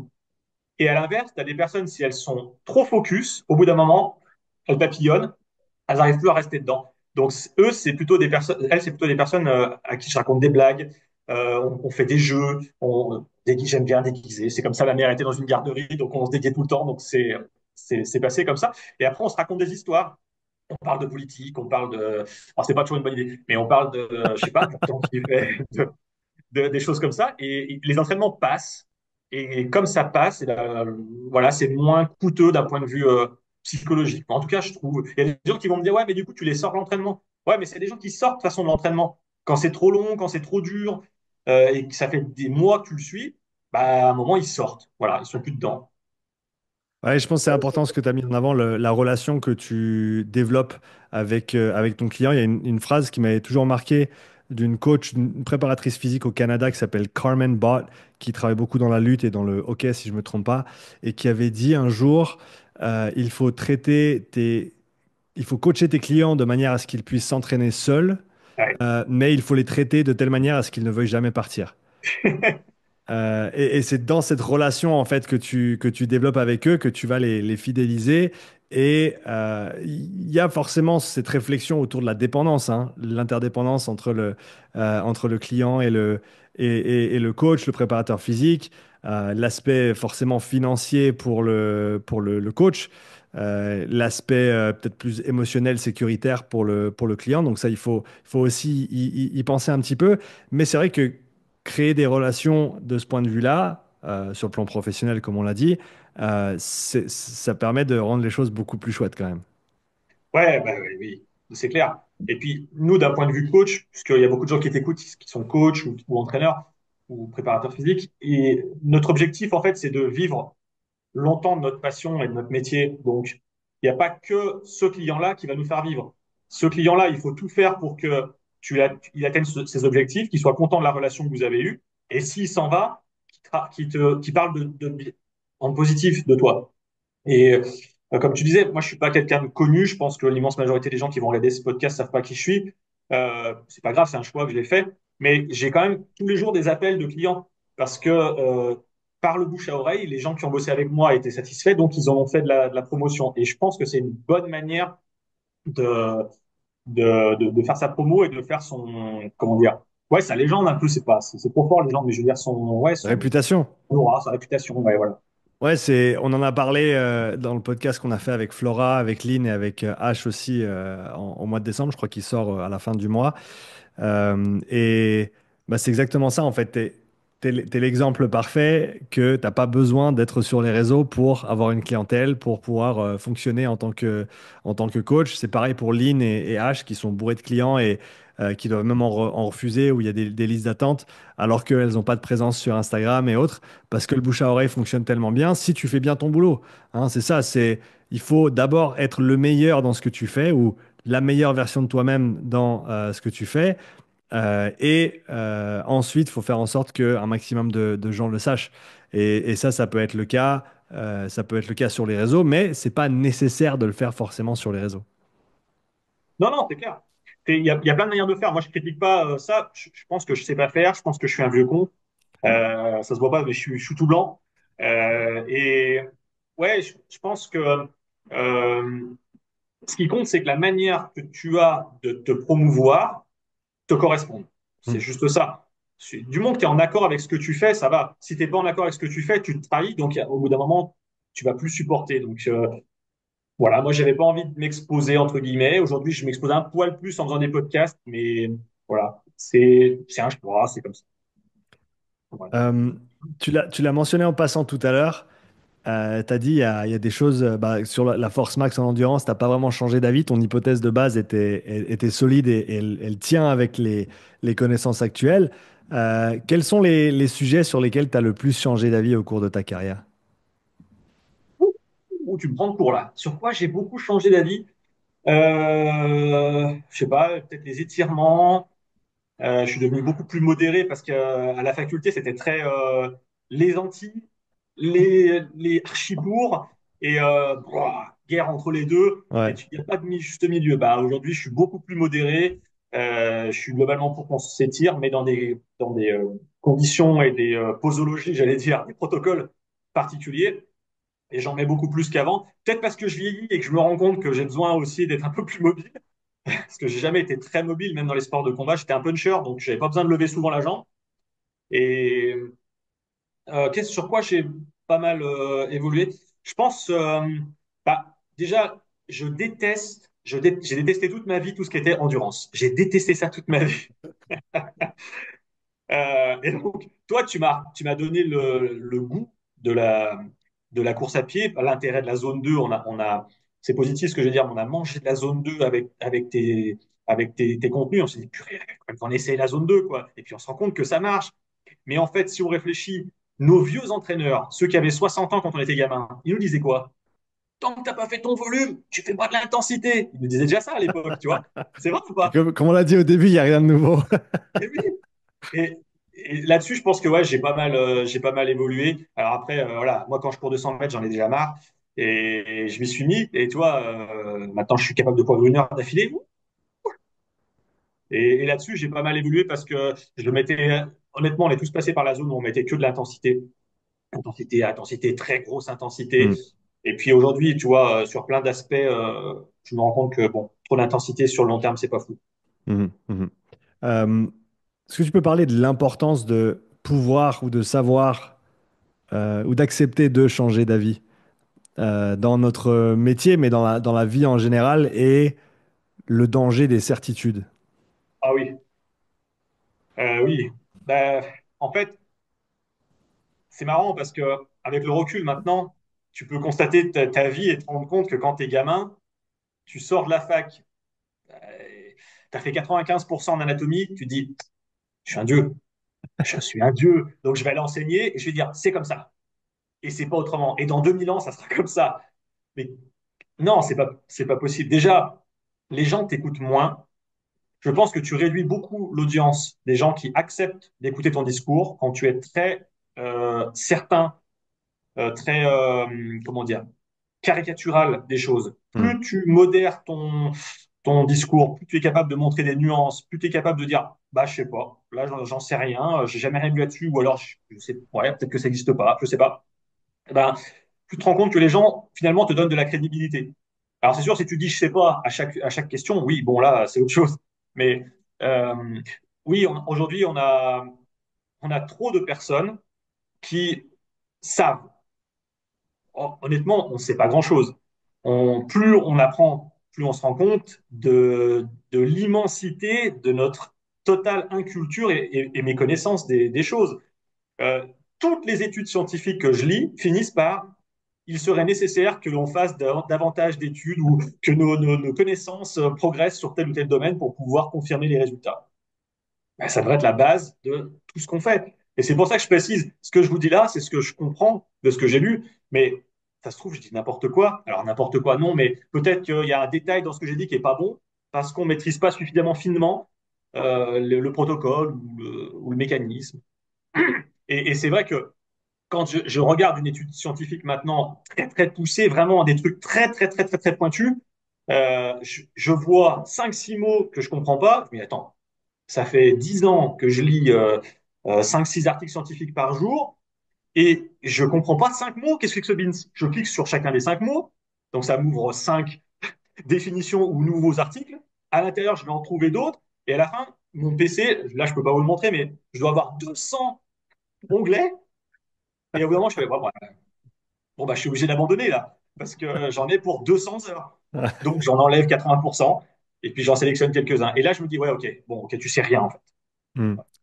Ouais, c'est vraiment intéressant ce processus d'apprentissage. Et c'est vrai, hein, ce dicton, plus t'en apprends et moins t'en sais. Et il y a toujours cette part de choses que tu ne sais pas. Tu sais que tu ne sais pas, et après, il y a la plus grande part de choses que tu ne sais pas que tu sais pas. La part dont tu es complètement ignorant, en fait. Mais au moment où tu réfléchis à un truc, tu as toujours l'impression d'avoir raison parce que bah, c'est l'état actuel des choses, c'est les informations auxquelles tu as accès, auxquelles tu as été confronté. Mais il manque tellement de choses en fait que peut-être tu verras plus tard dans ta vie et peut-être que tu ne verras jamais. Peut-être que nous, on connaîtra jamais dans notre vie du fait que, comme on l'a dit, hein, les études scientifiques, euh, si on parle de ces dernières comme une source d'apprentissage, elle reste bridée par la méthodologie en elle-même, les biais des personnes qui les mettent en place, la différence qu'il va y avoir dans le cadre du sport entre différentes démographiques, différentes populations, et les adaptations qui peuvent survenir chez un débutant, chez quelqu'un de confirmé, chez les hommes, chez les femmes. La grande majorité des études dans le sport sont faites sur les hommes, alors qu'on peut pas extrapoler un pour un ce qui se passe chez la femme, bien au contraire. Et que là où je voulais en venir, c'est qu'on est encore une fois bridé par les outils de mesure auxquels on a accès. Et à l'époque, ils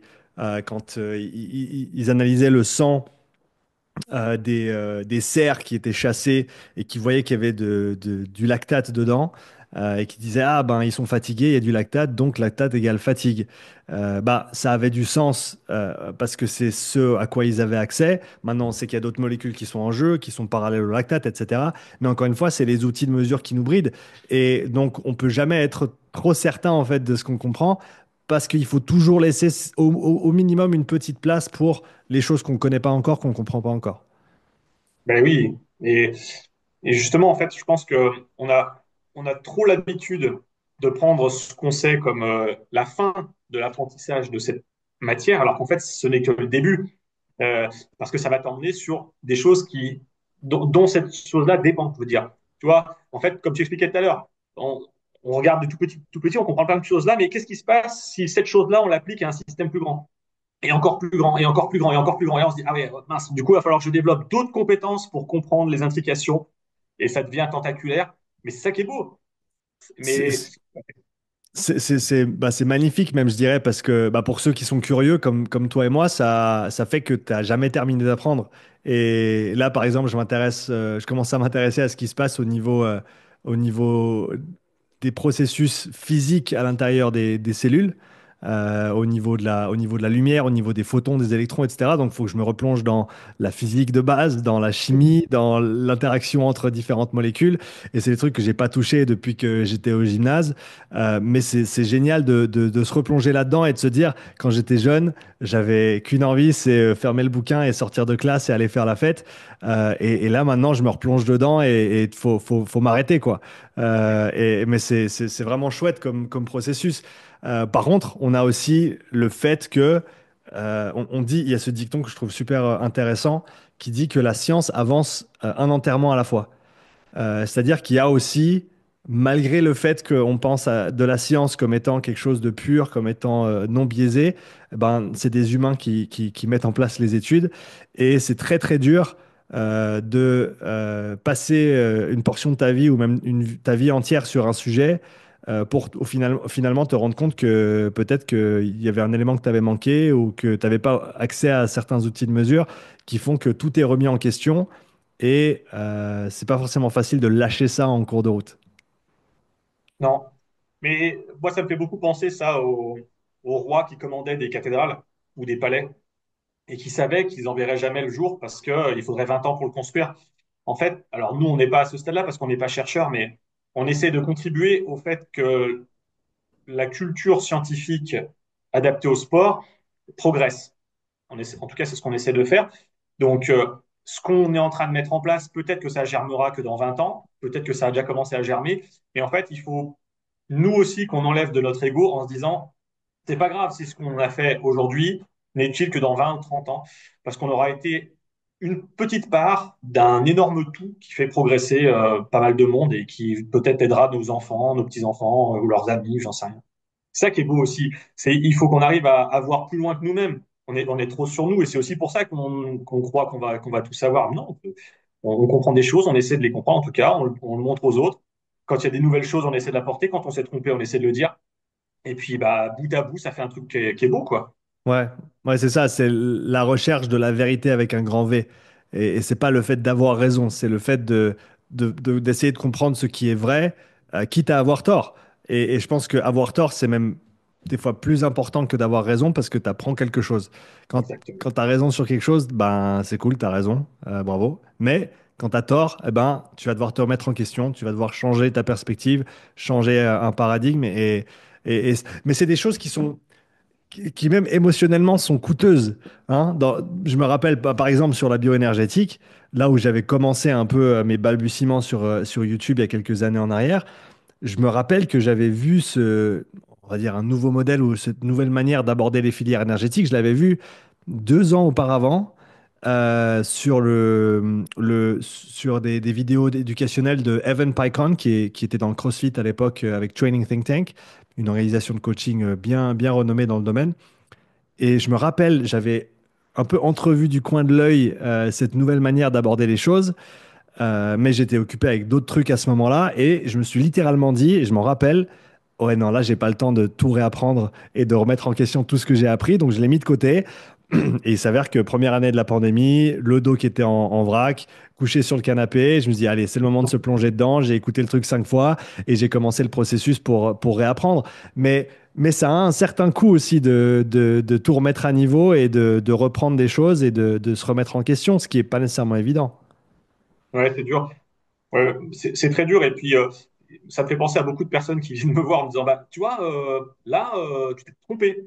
Et ils viennent pas toujours bien intentionnés, tu vois. Et ils sont déçus parce que j'en dis, ah, bah ouais, cool. Bah, du coup, c'est cool. Et un mec, il va m'apprendre un nouveau truc. Je suis hyper content. Allons-y, tu vois. Ils pensent qu'en fait, mon ego dépend de ce que j'ai dit. Mais pas du tout.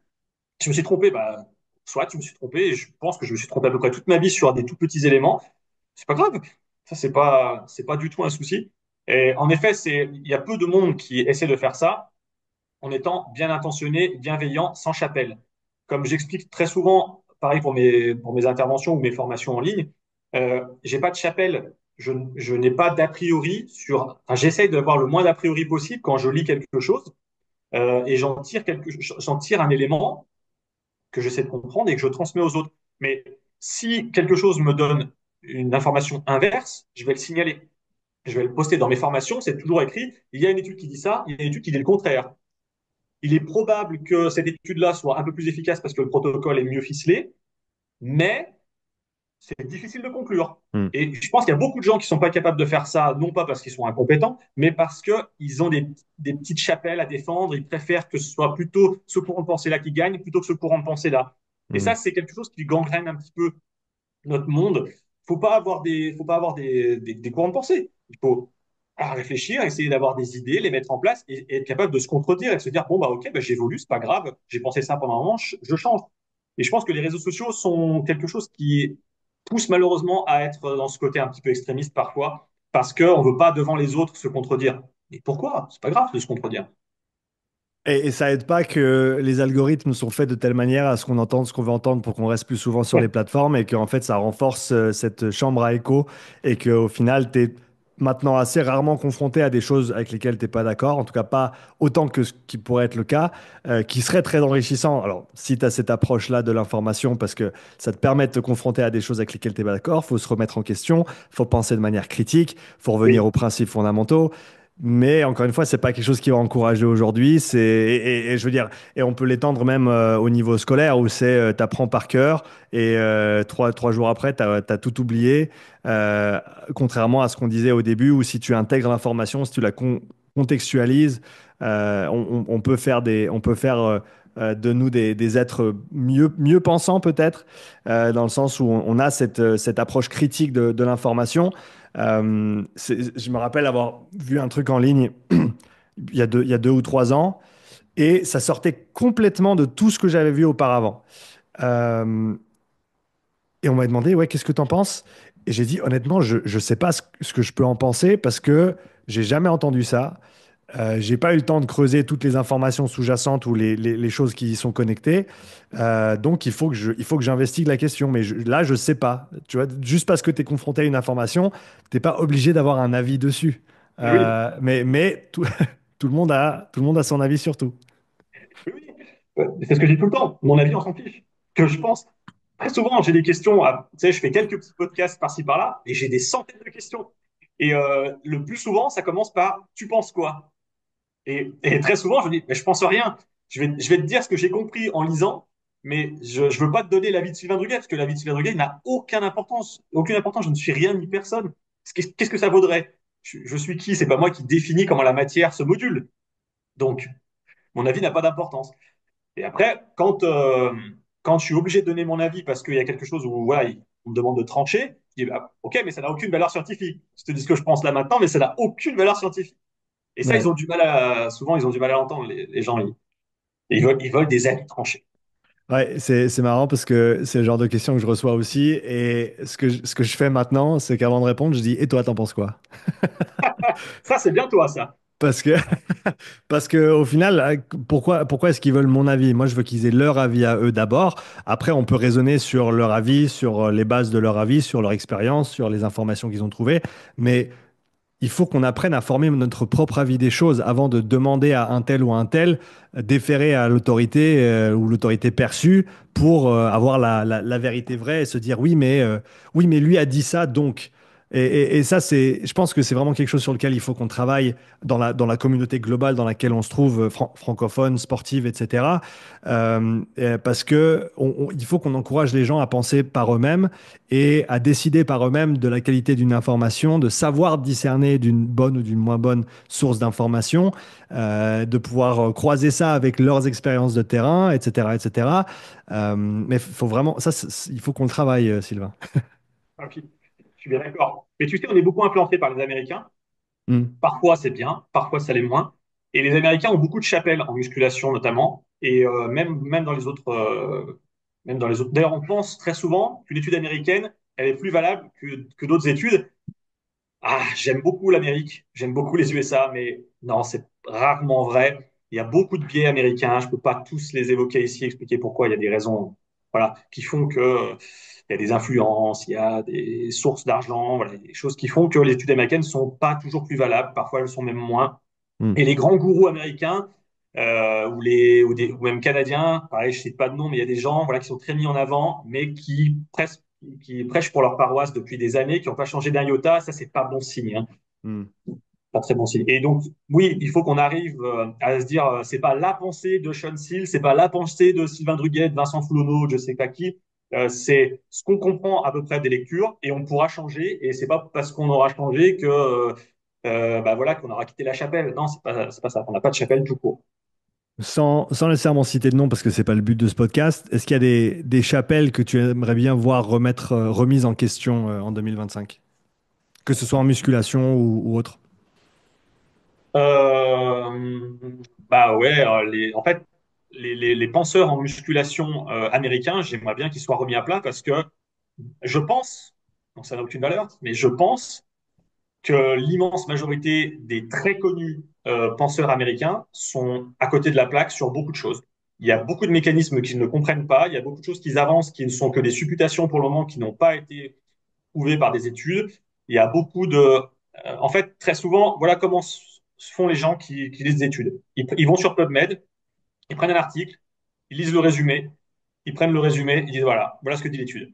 Bah, déjà, ok, ok, c'est ce qui est écrit dans le résumé. Et le résumé, c'est quoi? C'est le plus souvent le chercheur qui va prendre une partie de ce qui est écrit, c'est même pas toujours le chercheur en plus qui fait le résumé, et qui va mettre les grandes lignes de ce qu'il a découvert. Mais très souvent, tu n'as pas le protocole, ou alors il est tronqué, tu as peu de contexte, tu n'as pas tout ce qui s'est passé et comment ils ont extrait les informations, tu sais pas ce qu'ils ont voulu chercher de base. Bref, il te manque trop d'infos pour que tu puisses conclure dessus.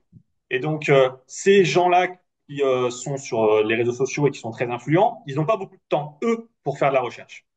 Ils sont tellement pris par ce qu'ils doivent faire, et je leur jette pas la pierre pour ça, que soit ils payent quelqu'un pour le faire pour eux, soit ils le font eux, mais de manière tronquée parce que c'est très lent. Non.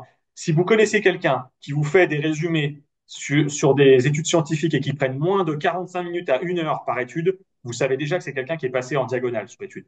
Une étude, c'est très long. Il faut aller vérifier les sources parce qu'il y a beaucoup de choses au début des études scientifiques où on explique à partir de quoi on s'est basé, sur quel axiome on se base. Un axiome, c'est quelque chose qu'on ne remet pas en question. Donc, si on ne remet pas en question l'axiome, il faut que vous, déjà, vous soyez d'accord avec cet axiome. Sinon, vous partez pas sur le même sol. Hmm. Il y en a un qui part d'en bas, un qui part d'en haut, on va pas arriver au même endroit. Hein. Donc, ça, c'est vraiment essentiel. Et donc, ça prend beaucoup de temps. Et donc, c'est pour ça que quand on vous dit avec Vincent, on a fait une formation là sur les compléments alimentaires, on a lu 480 études, bah, c'est 480 heures de travail. Voilà. C'est pas, je sais pas, 10 heures. Non, c'est des mois de boulot.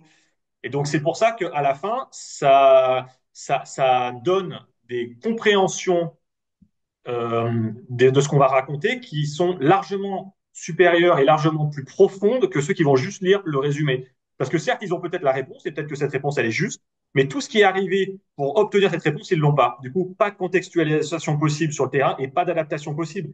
Si le mec, on lui dit qu'il faut qu'il fasse 3 fois 6 avec 3 minutes de récup, il va faire 3 fois 6 avec 3 minutes de récup.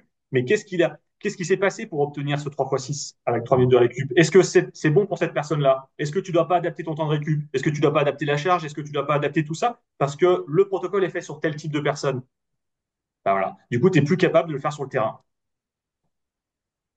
J'aime bien ta réponse, mais je vais te tanner un petit peu. À moi. Quelle chapelle, Sylvain? Quel sujet, quelle croyance, quelle chose.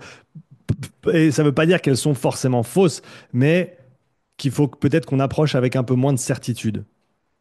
Non, mais déjà, moi, sur la nutrition, tu sais que c'est en ce moment, ce sur quoi je me penche le plus. En nutrition, il y a beaucoup, beaucoup, beaucoup, beaucoup de chapelles.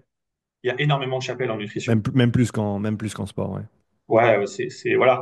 Et ça évolue très, très vite parce que c'est une science qui est relativement récente. La nutrition, c'est quelque chose qui est très, très, très récent. Donc, les études pleuvent. Il y en a de plus en plus qui sortent tous les jours. Il y a des études qui sortent, mais c'est hyper récent. Il y a beaucoup de choses qu'on ne comprend pas encore. Et pourtant, vous avez déjà des gens qui vous disent c'est comme ça qu'il faut faire, c'est comme ça qu'il faut faire. On est certain, c'est sûr que c'est ça. Et le gros problème qu'on a en nutrition, c'est qu'on a les financements. Comment sont faites les études? Qui finance les études? Et ça nous crée en effet des gros problèmes de compréhension.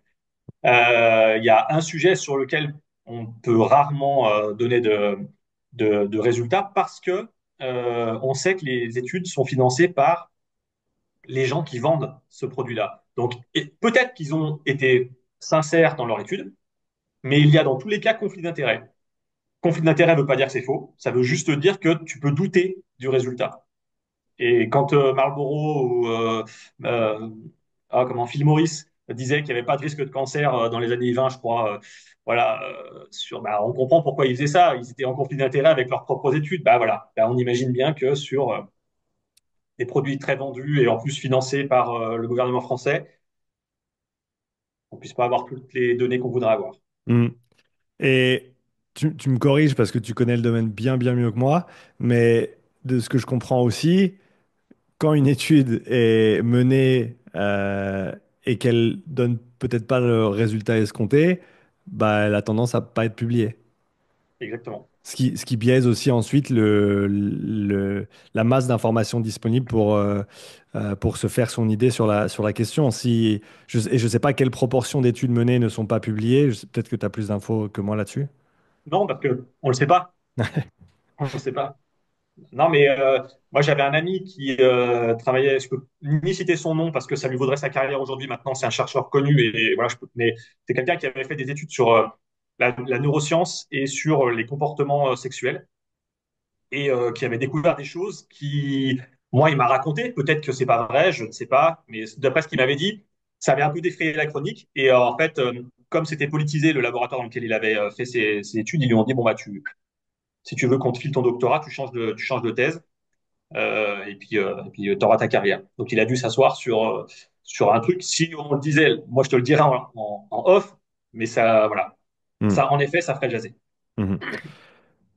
Pour revenir sur le côté un petit peu plus actif, on va dire, de cette évolution de la pensée et des informations qu'on a à disposition,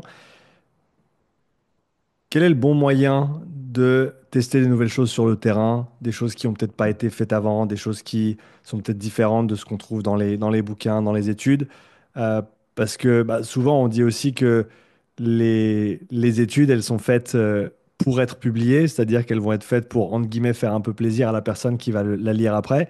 Et si la personne est la personne qui a fait les 10 études qui précédaient celle-ci, bah, ça va être difficile de sortir des gonds et de faire quelque chose de complètement nouveau. Donc, est-ce que la science ne briderait pas un peu aussi la curiosité, l'originalité peut-être, et le fait Bien sûr. d'investiguer des choses qui sont véritablement nouvelles plutôt que de recycler toujours la même chose? Mais bien sûr, la science telle qu'on a vécu par nos amis grecs, puis même moins loin que ça. Si tu regardes Marie Curie, comment elle fait toutes ses découvertes, il y a une part de hasard, tu vois. Euh, Il y a, il y a le fait que tu cherches quelque chose et tu trouves autre chose. Ça, c'est magnifique. Aujourd'hui, on n'a plus ça parce que Hmm. il faut un financement. Pour avoir ce financement, il faut que derrière, il y ait un retour. Donc, bah, tu vas pas étudier n'importe quel sujet. Il y a des trucs qui seraient passionnants pour la santé, mais qu'on n'étudie pas parce que ça rapporte rien. Qu'est-ce que tu étudierais, toi, si tu avais budget illimité pour n'importe quel sujet, qu'est-ce que tu voudrais voir étudier? En santé, j'aimerais qu'on étudie davantage l'effet notamment de la vitamine C ou de l'ascorbate sur, sur les cancers, avec des protocoles bien particuliers, parce que les Chinois ont les cacahuètes de le faire pour rester polis, les Américains ont quasiment tout arrêté, et c'est très drôle parce que j'ai fait un énorme travail sur la vitamine C pour notre formation complément alimentaire avec Vincent, et j'ai découvert que les Chinois, ils cherchaient vraiment à trouver des solutions simples, pas chères, pour soigner des cancers ou diminuer les symptômes ou que la chimiothérapie soit moins traumatisante, alors que les Américains ou les Français même parfois, quand ils cherchaient, je mets pas tout le monde dans le même panier, c'est uniquement ceux que j'ai lus, on est bien d'accord. Il y a peut-être pas d'intention maléfique derrière, qu'on soit bien d'accord, mais ils concluaient tous à non, ça sert à rien, le protocole fonctionne pas. Ouais, mais d'accord, mais les Chinois ils trouvent complètement autre chose. Quel intérêt ils ont à faire ça? Pourquoi Hmm. une molécule Hmm. qui coûte que dalle? Pourquoi est-ce qu'ils diraient que c'est hyper intéressant et des équipes de chercheuses très différentes trouvent la même chose? C'est surprenant. Donc, j'ai conclu en disant, bah, on peut pas conclure parce que les données américaines et les données chinoises se contredisent, mais peut-être qu'il serait bien qu'on creuse un peu plus là-dessus. Il y a beaucoup d'aspects sur la santé qui ne sont pas étudiés parce que les molécules qui nous permettraient de nous soigner ne rapporteraient pas suffisamment d'argent. Donc, il y a des molécules qui peuvent être très intéressantes pour la santé qui sont pas assez étudiées. C'est pas qu'elles ne sont pas du tout, parce il y a des gens pour faire leur thèse qui ont pas, enfin, qui le font avec 3 francs 6 sous et qui arrivent à faire des trucs formidables, Hmm. mais c'est pas assez. C'est pas assez. Il est évident qu'on va trouver des substances qui vont nous aider dans les années à venir. Voilà, je sens qu'il y a deux, trois événements qui se sont passés qui vont nous aider là à faire de la recherche sur des choses qui vont, voilà, nous faire progresser de ce point de vue-là. Il y a des gens bien intentionnés, en tout cas d'un point de vue sanitaire, qui vont peut-être mettre des crédits là-dessus. Mais voilà, je trouve qu'il y a pas assez sur ça. On va étudier telle ou telle protéine parce que, boum, allez, ça va faire vendre des pots de protéines ou ça va faire vendre tel complément ou tu vois un exemple, je fais une interview du professeur Fetisov qui est dans les 3 mecs les plus avancés au monde sur la compréhension de la satiété et l'obésité. Je fais l'interview de ce monsieur, c'est un honneur pour moi, je suis dans mes petits souliers, je sais plus quoi faire, voilà. Il termine sa présentation et il fait bon, maintenant je vais vous expliquer le médicament que j'ai développé pour soigner l'obésité. Et je suis en live, je peux rien faire. Bon, bah, soit. Et il fait sa présentation. Voilà, j'ai créé une molécule qui, machin, qui bidule, qui chouette. Aujourd'hui, elle est sur, ben, voilà, vous pouvez l'acheter. Ça coupe la faim, en effet. Donc, comme ça coupe la faim, vous mangez moins. Donc, forcément, vous perdez du poids. Par contre, peut-être qu'il y a des effets délétères. On verra dans les années à venir. Mais ce que je veux dire par là, c'est que ce type, ce qu'il a fait, c'est incroyable. Les travaux du professeur Fetisov, je les cite partout. C'est phénoménal. Mais au lieu d'aller chercher comment est-ce qu'on peut faire pour que les gens mangent moins, aient moins faim, perdent du poids plus facilement, fassent plus de sport, soient en meilleure santé globale sans utiliser un produit qui coûte cher à la sécurité sociale. Non, je vais chercher un produit qui va permettre de faire gagner de l'argent à mon laboratoire. Mm. Ça, c'est un vrai problème. Et peut-être que le problème, il vient du fait que les chercheurs sont pas assez payés. Je sais pas. Je connais pas le salaire du professeur Fetisov. Peut-être que s'il était mieux payé, il n'aurait pas envie de monter une société pour vendre des produits. C'est possible. Néanmoins, si c'était moi, je serais encore ruiné, tant pis, mais j'aurais trouvé des solutions qui coûtent pas cher et qui ruineraient pas la sécurité sociale pour rendre les gens dépendants. Parce que si vous prenez ce produit et que vous arrêtez ce produit, la fin revient comme avant. Mm. Donc, du coup, vous retrouvez potentiellement, si vous ne changez pas vos habitudes, le même poids que vous aviez avant. Donc, Mm. ça veut dire que tu vas le prendre toute ta vie, ce produit. Et il coûte très cher. C'est, je crois, 700 ou 800 balles par mois, les prises, toute une vie. Donc, la sécurité sociale a le casque, et bingo, quoi. Mhm. Donc, voilà. Partons sur ce versant-là, vu que c'est un de tes créneaux préférés. Obésité, on sait que c'est intimement lié à toute cause mortalité. Donc, si on veut vivre plus longtemps et avoir moins de risques de mourir, en gros, et qu'on est en surpoids, on a avantage à perdre du poids. Oui. Pour toi, quels sont les leviers, entre guillemets, naturels qu'on peut actionner, qui sont accessibles pour manipuler la satiété et ensuite faire en sorte qu'on perde du poids? Ah, il y a deux axes dans ta question. En fait, il y a l'axe, déjà, on se met tous d'accord là-dessus. On est régi par la thermodynamique. Ok, à l'échelle macroscopique, ce qui fait qu'on a une masse, c'est la quantité de matière qu'on a dans un corps. À l'échelle microscopique, c'est pas vrai ça, mais à l'échelle macroscopique, on est d'accord. Plus tu as d'atomes dans un corps, plus cet atome il est massif. Donc nous, si on veut que notre masse diminue, le nombre de kilos qui sont contenus dans notre corps diminue, il faut qu'il y ait plus de masse qui sorte de notre corps que de masse qui y rentre. Ça, c'est aussi simple que ça. Il y a encore des gens qui pensent qu'il y a d'autres choses qui font que la masse évolue. Mais ça veut dire quoi? Ça veut dire que tu es une centrale nucléaire? Ça veut dire que tu crées de la matière? Ça veut dire quoi? Est-ce que tu es un trou noir plutôt, ou je ne sais pas, une étoile qui crée de la matière? Non, tu ne crées pas de matière. S'il y a de la matière dans ton corps, c'est bien que cette matière, elle a pénétré tes voies respiratoires, elle a pénétré ta bouche quand tu as mangé, qui a amené des atomes. Donc ça, c'est le premier point. Si on n'est pas capable déjà de se mettre d'accord là-dessus, il y a un vrai problème scientifique. Une bouteille d'eau, tu ne mets pas d'eau à l'intérieur de cette bouteille, elle ne se remplit pas d'eau. Ben, c'est pareil. Un corps humain, c'est pareil. Oui, mais j'ai la thyroïde qui fait ci, oui, mais j'ai machin qui fait ci. Ouais, ok, on fait un suivi de 3 mois et on regarde. Jamais aucun de mes clients en 3 mois n'a pas perdu de poids en faisant ça. Pourtant, thyroïde plus avec traitement, machin, bidule chouette, métabolisme lent et compagnie, ce qui n'existe pas. Toutes les excuses du monde, ça ne marche pas. Si tu amènes moins d'atomes que d'atomes qui sortent, ta masse, elle fond. Hmm. Euh, Comment est-ce que la masse, elle fuit notre corps? La masse, elle fuit sous forme de CO2. Donc, on a de l'oxygène et du carbone qui sort par notre bouche quand on respire, principalement issu de la métabolisation du pyruvate en acétyl-CoA. Ça dégage du CO2. Ce CO2, il est évacué. Tu as de l'eau qui est également produite dans la chaîne de transport des électrons. Tu as l'évaporation naturelle du corps, tu as la transpiration. Ok, ça te fait perdre un petit peu de masse, mais le gros de la masse que tu perds, c'est le CO2 que tu expires. Ce CO2 que tu expires, il est issu de la production d'ATP par tes cellules qui font que bah voilà, tu as besoin de créer de l'énergie dans ton corps, enfin de resynthétiser de l'ATP dans ton corps pour perdre de la matière. Donc ça, c'est le premier point. Si on n'est pas d'accord là-dessus, c'est sûr qu'on ne peut pas continuer notre discussion. L'axiome, c'est ça. Et le deuxième point que tu as évoqué, c'est que on est des êtres non pas mécaniques, mais des êtres sensés qui ont des capacités à interagir avec leur environnement psychologiquement et donc bah, être déprimés, avoir faim, avoir des coups de moins bien, etc. Donc il faut être capable de gérer la satiété. Et aujourd'hui, on est capable de faire des menus très très très très bas en calories avec des personnes qui n'ont pas faim.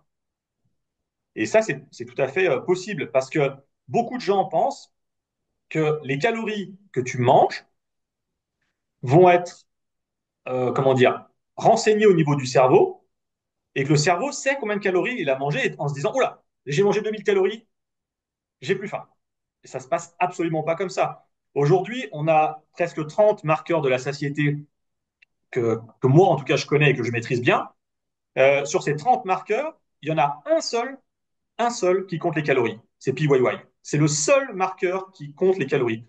D'autres marqueurs ne sont pas capables de te dire combien de calories tu as ingéré. Ils Hmm. vont utiliser d'autres choses pour renseigner les apports et donc dire, bah voilà, là, on arrête de prendre à manger. Donc, le plus gros d'entre eux, c'est le volume alimentaire. Dans ton estomac, tu as des mécanorécepteurs qui vont capter la dilatation de ton estomac. Plus ton estomac il est dilaté, plus tu as une information qui va être transmise par nerf vague à ton cerveau et différents neurotransmetteurs ou molécules intermédiaires et qui vont stimuler les bons neurones dans ton cerveau, en l'occurrence les neurones à la propiomélanocortine, et ça va stimuler l'arrêt de la faim, donc la satiété.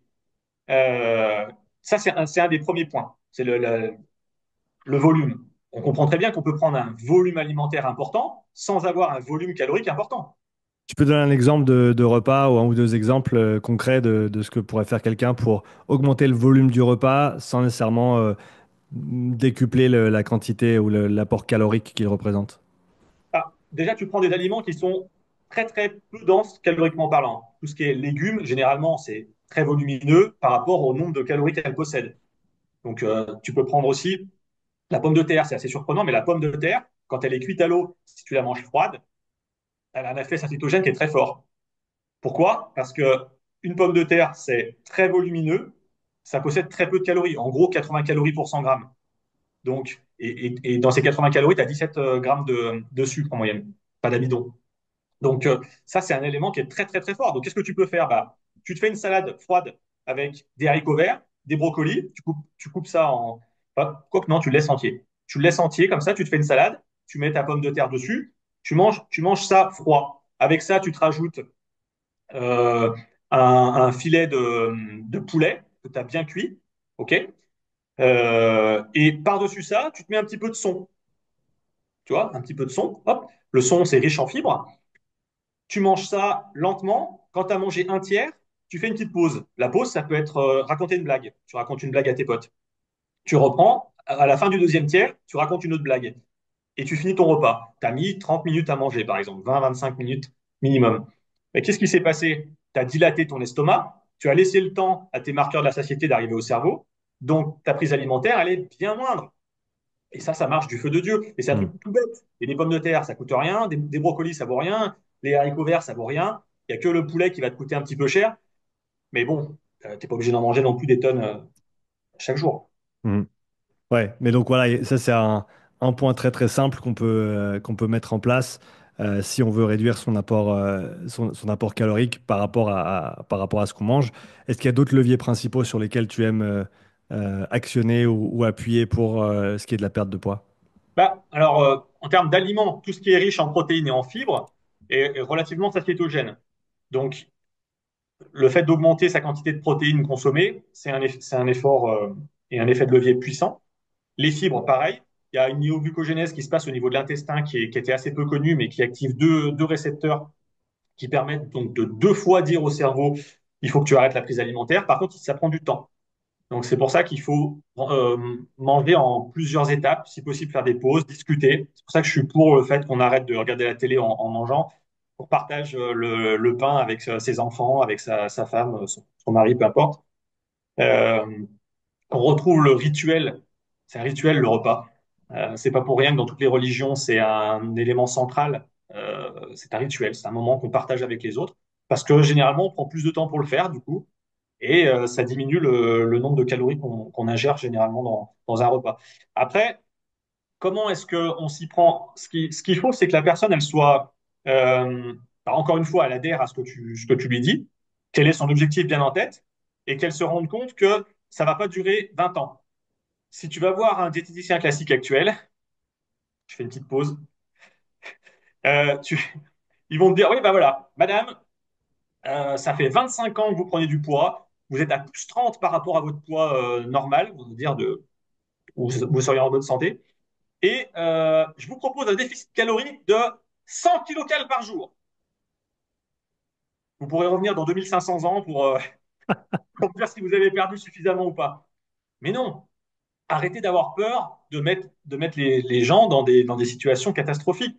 Si vous faites perdre du poids rapidement à quelqu'un, bien sûr en lui apportant tous les minéraux dont cette personne a besoin, toutes les vitamines dont cette personne a besoin, suffisamment de protéines, avec de l'activité physique en parallèle, il n'y a aucun risque pour la santé, sauf pathologie, évidemment, Là, on ne parle pas du médical, on est Hmm. chez des personnes saines. Mais quelqu'un qui est obèse et coupé dans les calories, mais c'est vraiment pas du tout un problème. Ça a deux effets super positifs. Premièrement, on est sur quelqu'un qui va être hyper motivé. Il monte sur la balance, il a fait un mois avec toi, il est à moins 10 kilos. Waouh! Ah oui, là, ça va aller vite. Deuxième effet, tout ce qui est obésité, c'est une maladie auto-immune. Allez, je prends le risque. Avant, je disais je pense. Maintenant, je dis plus je pense. C'est une maladie auto-immune, l'obésité.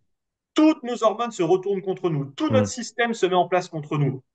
Nos hormones de la satiété ne parviennent plus à donner leur signal au cerveau. Notre système immunitaire va attaquer des zones de notre corps. On va développer des troubles métaboliques. On va développer potentiellement des prédiabètes, voire des diabètes de type 2. On va développer de l'hypercholestérolémie, athérosclérose, et patati et patata. Donc, il faut casser cet élément inflammatoire très vite. Parce qu'en fait, l'obésité, c'est une situation inflammatoire chronique, de bas grade, mais une situation inflammatoire quand même. Cette situation inflammatoire, elle est liée au fait que quand on stocke trop d'acides gras sous forme de triacylglycérol dans nos adipocytes, on va avoir un moment où l'adipocyte il va s'hypertrophier, il va augmenter son volume, mais il y a un moment où il ne peut plus. Donc, qu'est-ce Hmm. qu'il va faire? Il va créer d'autres adipocytes. Ces adipocytes vont se remplir et il y a un seuil à partir duquel eh bien, il va se mettre à vomir, si on veut. Il va relâcher quelques acides gras, il va hydrolyser les triacylglycérols, il va relâcher des acides gras. Ces acides gras, quand ils arrivent dans le sang, ils n'ont rien à faire. Ils sont trop nombreux. Situation inflammatoire, réaction du système immunitaire qui va nous envoyer des macrophages. Les macrophages, qu'est-ce qu'ils vont faire? Eux, ils vont voir qu'il y a cette situation, ils balancent des interleukines ou ils balancent des, comment, des molécules de l'inflammation, pro-inflammatoire. Le système immunitaire surréagit, plus d'acide gras qui sort, etc. C'est le cercle vicieux. Donc, nous, on veut Hmm. casser ce cercle vicieux. Qu'est-ce qu'on fait? Il faut qu'on diminue la quantité de gras contenu dans notre triacylglycérol. Hmm. Donc, ça a double effet. Il faut faire perdre du poids vite aux gens dans un premier temps. Et ensuite, on remonte progressivement les calories, mais on est toujours en déficit, mais on remonte. Donc, la personne, elle se sent mieux parce qu'elle mange plus. Elle a l'impression d'être récompensée pour les efforts qu'elle a effectués par le passé. Et quand elle revient à l'équilibre, elle est autonome parce que dans la phase de remonte, tu lui expliques comment faire pour qu'elle mange tous les jours à l'équilibre. Tu dis, si tu manges comme ça sur les 20 prochaines années, tu ne prends pas un gramme, tu ne perds pas un gramme. Hmm. Et c'est jackpot, ça marche. Ouais, c'est intéressant ce que tu as dit, autant au niveau des résultats et de la santé, autant au niveau psychologique, hein, le fait d'avoir des gains entre guillemets rapides au début, ça engage la personne, ça fait qu'elle est motivée, alors que si ça fait un mois et puis qu'il y a un demi-kilo qui est descendu, puis que tu lui dis oui, mais ça va prendre encore 20 ans, ça ira, c'est dur de se projeter, hein, Ah oui. surtout, ouais, ouais. Donc, avoir des résultats entre guillemets rapides, même si c'est pas avec des pratiques qui seraient durables si elles étaient appliquées. C'est un petit peu, je pense, l'analogie c'est la même avec la haute intensité et le CrossFit. Avec un débutant, ça va marcher vachement bien. Tu vas avoir des progrès rapides. Mais c'est pas quelque chose que tu peux faire en perpétuité. Merci parce que je pense que c'est un des meilleurs parallèles que j'ai trouvé ou auquel j'ai pensé grâce à toi entre la nutrition et le sport, notamment vis-à-vis de cette haute intensité. La haute intensité toute seule, c'est pas une pratique qui est durable. Par contre, c'est un levier qui est très très intéressant, notamment quand tu débutes, pour créer des résultats et de l'engagement. Mais après, il faut parcimonier un peu les choses et le faire intelligemment. Ouais, c'est ça, exactement. Mm. Pourquoi perdre du temps au départ? Et une fois que la personne a compris, qu'elle a bien progressé, tu lui expliques que pour gagner les 10% qui restent vers le très haut niveau, il faut rajouter tout le reste et changer un peu le processus. Ouais, ouais, exactement. Et c'est marrant parce que c'est presque ce qui se passe au niveau énergétique au début d'un effort aussi, où les 15, 20, 30, 40 premières secondes sont entre guillemets gratuites du fait des réserves qu'on a au niveau de nos cellules sur la phosphocréatine et d'autres composantes, mais qu'après il faut retrouver un rythme un petit peu plus mesuré si on veut pouvoir durer dans l'effort, parce que voilà, sinon ça risque de coincer. Tu le payes. Ouais, exactement. Sylvain, une première mais pas la dernière. Merci beaucoup d'être venu sur le podcast pour échanger. C'était vraiment un plaisir de t'avoir. J'ai pas vu le temps passer. Et je sais qu'on avait d'autres sujets qu'on avait mis sur le papier et qu'on aura le temps d'aborder lors de nos futurs échanges. En tout cas, merci beaucoup pour ton temps et tout ce que tu as partagé. C'est un plaisir pour moi de t'appeler un collègue et un ami aussi dans la vie de tous les jours. Si les gens veulent te contacter, que ce soit pour des coachings, des questions, euh, s'ils veulent savoir ton avis sur quelque chose, où est-ce qu'ils peuvent te trouver? Bah, j'ai un Facebook. Ouais, je suis un vieux de la vieille. J'ai un Facebook à mon nom, hein, Sylvain Druguet. J'ai un Instagram, c'est Officius23. Voilà. Et puis mon numéro est terminé, c'est terminé. Et je suis désolé, il faut que je quitte l'endroit où je suis. Euh, et mon numéro de téléphone est trouvable sur Internet, donc vous pouvez me contacter par mail ou par téléphone. Super. Merci encore Sylvain Merci à toi, Sean. pour cet échange et au plaisir de te voir bientôt. Ça marche. À bientôt. Merci, Sean. Salut. Ciao. Avant de te quitter, je voulais t'en dire un petit peu plus sur le sponsor de ce podcast. All You Need Nutrition est une marque de compléments alimentaires de la plus haute qualité made in France. D'ailleurs, quand ils m'ont contacté au début, ma femme, qui est nutritionniste de formation, avait pas mal de questions sur les différentes composantes qu'ils utilisent. Alors on s'est fait un call de près de 2 heures avec Myriam, qui est à l'origine de toute la gamme All You Need. Après l'appel, ma femme était très contente de toutes les réponses que Myriam a pu lui apporter et était plus qu'heureuse de collaborer avec une marque de cette qualité. Et si ma femme dit oui à une marque de compléments alimentaires, moi je suis les yeux fermés. Personnellement, j'adore leur whey que j'utilise après chaque entraînement en renfo ou alors dans mon yogourt le matin si je veux un peu plus de prot. Elle est pas trop sucrée et le goût cacao est top, en plus elle se mélange vraiment bien. Leur produit One est génial si tu veux un léger coup de boost en plus de toutes les vitamines et les minéraux qu'il peut te manquer si tu t'entraînes sérieusement. Ma femme préfère prendre une seule dosette, moi j'en prends deux, alors assure-toi de trouver la dose qui te convient. Mention spéciale pour leur shaker qui est littéralement le meilleur shaker que j'ai utilisé ces 15 dernières années. Ça fait plus de 2 mois qu'on utilise leurs produits et on est vraiment très content de pouvoir travailler avec eux. Alors si tu veux soutenir ce podcast, clique le lien dans la description et découvre toute la gamme All You Need et utilise le code UPSIDE pour bénéficier de 10% de rabais sur ta prochaine commande. Merci et à bientôt pour le prochain épisode.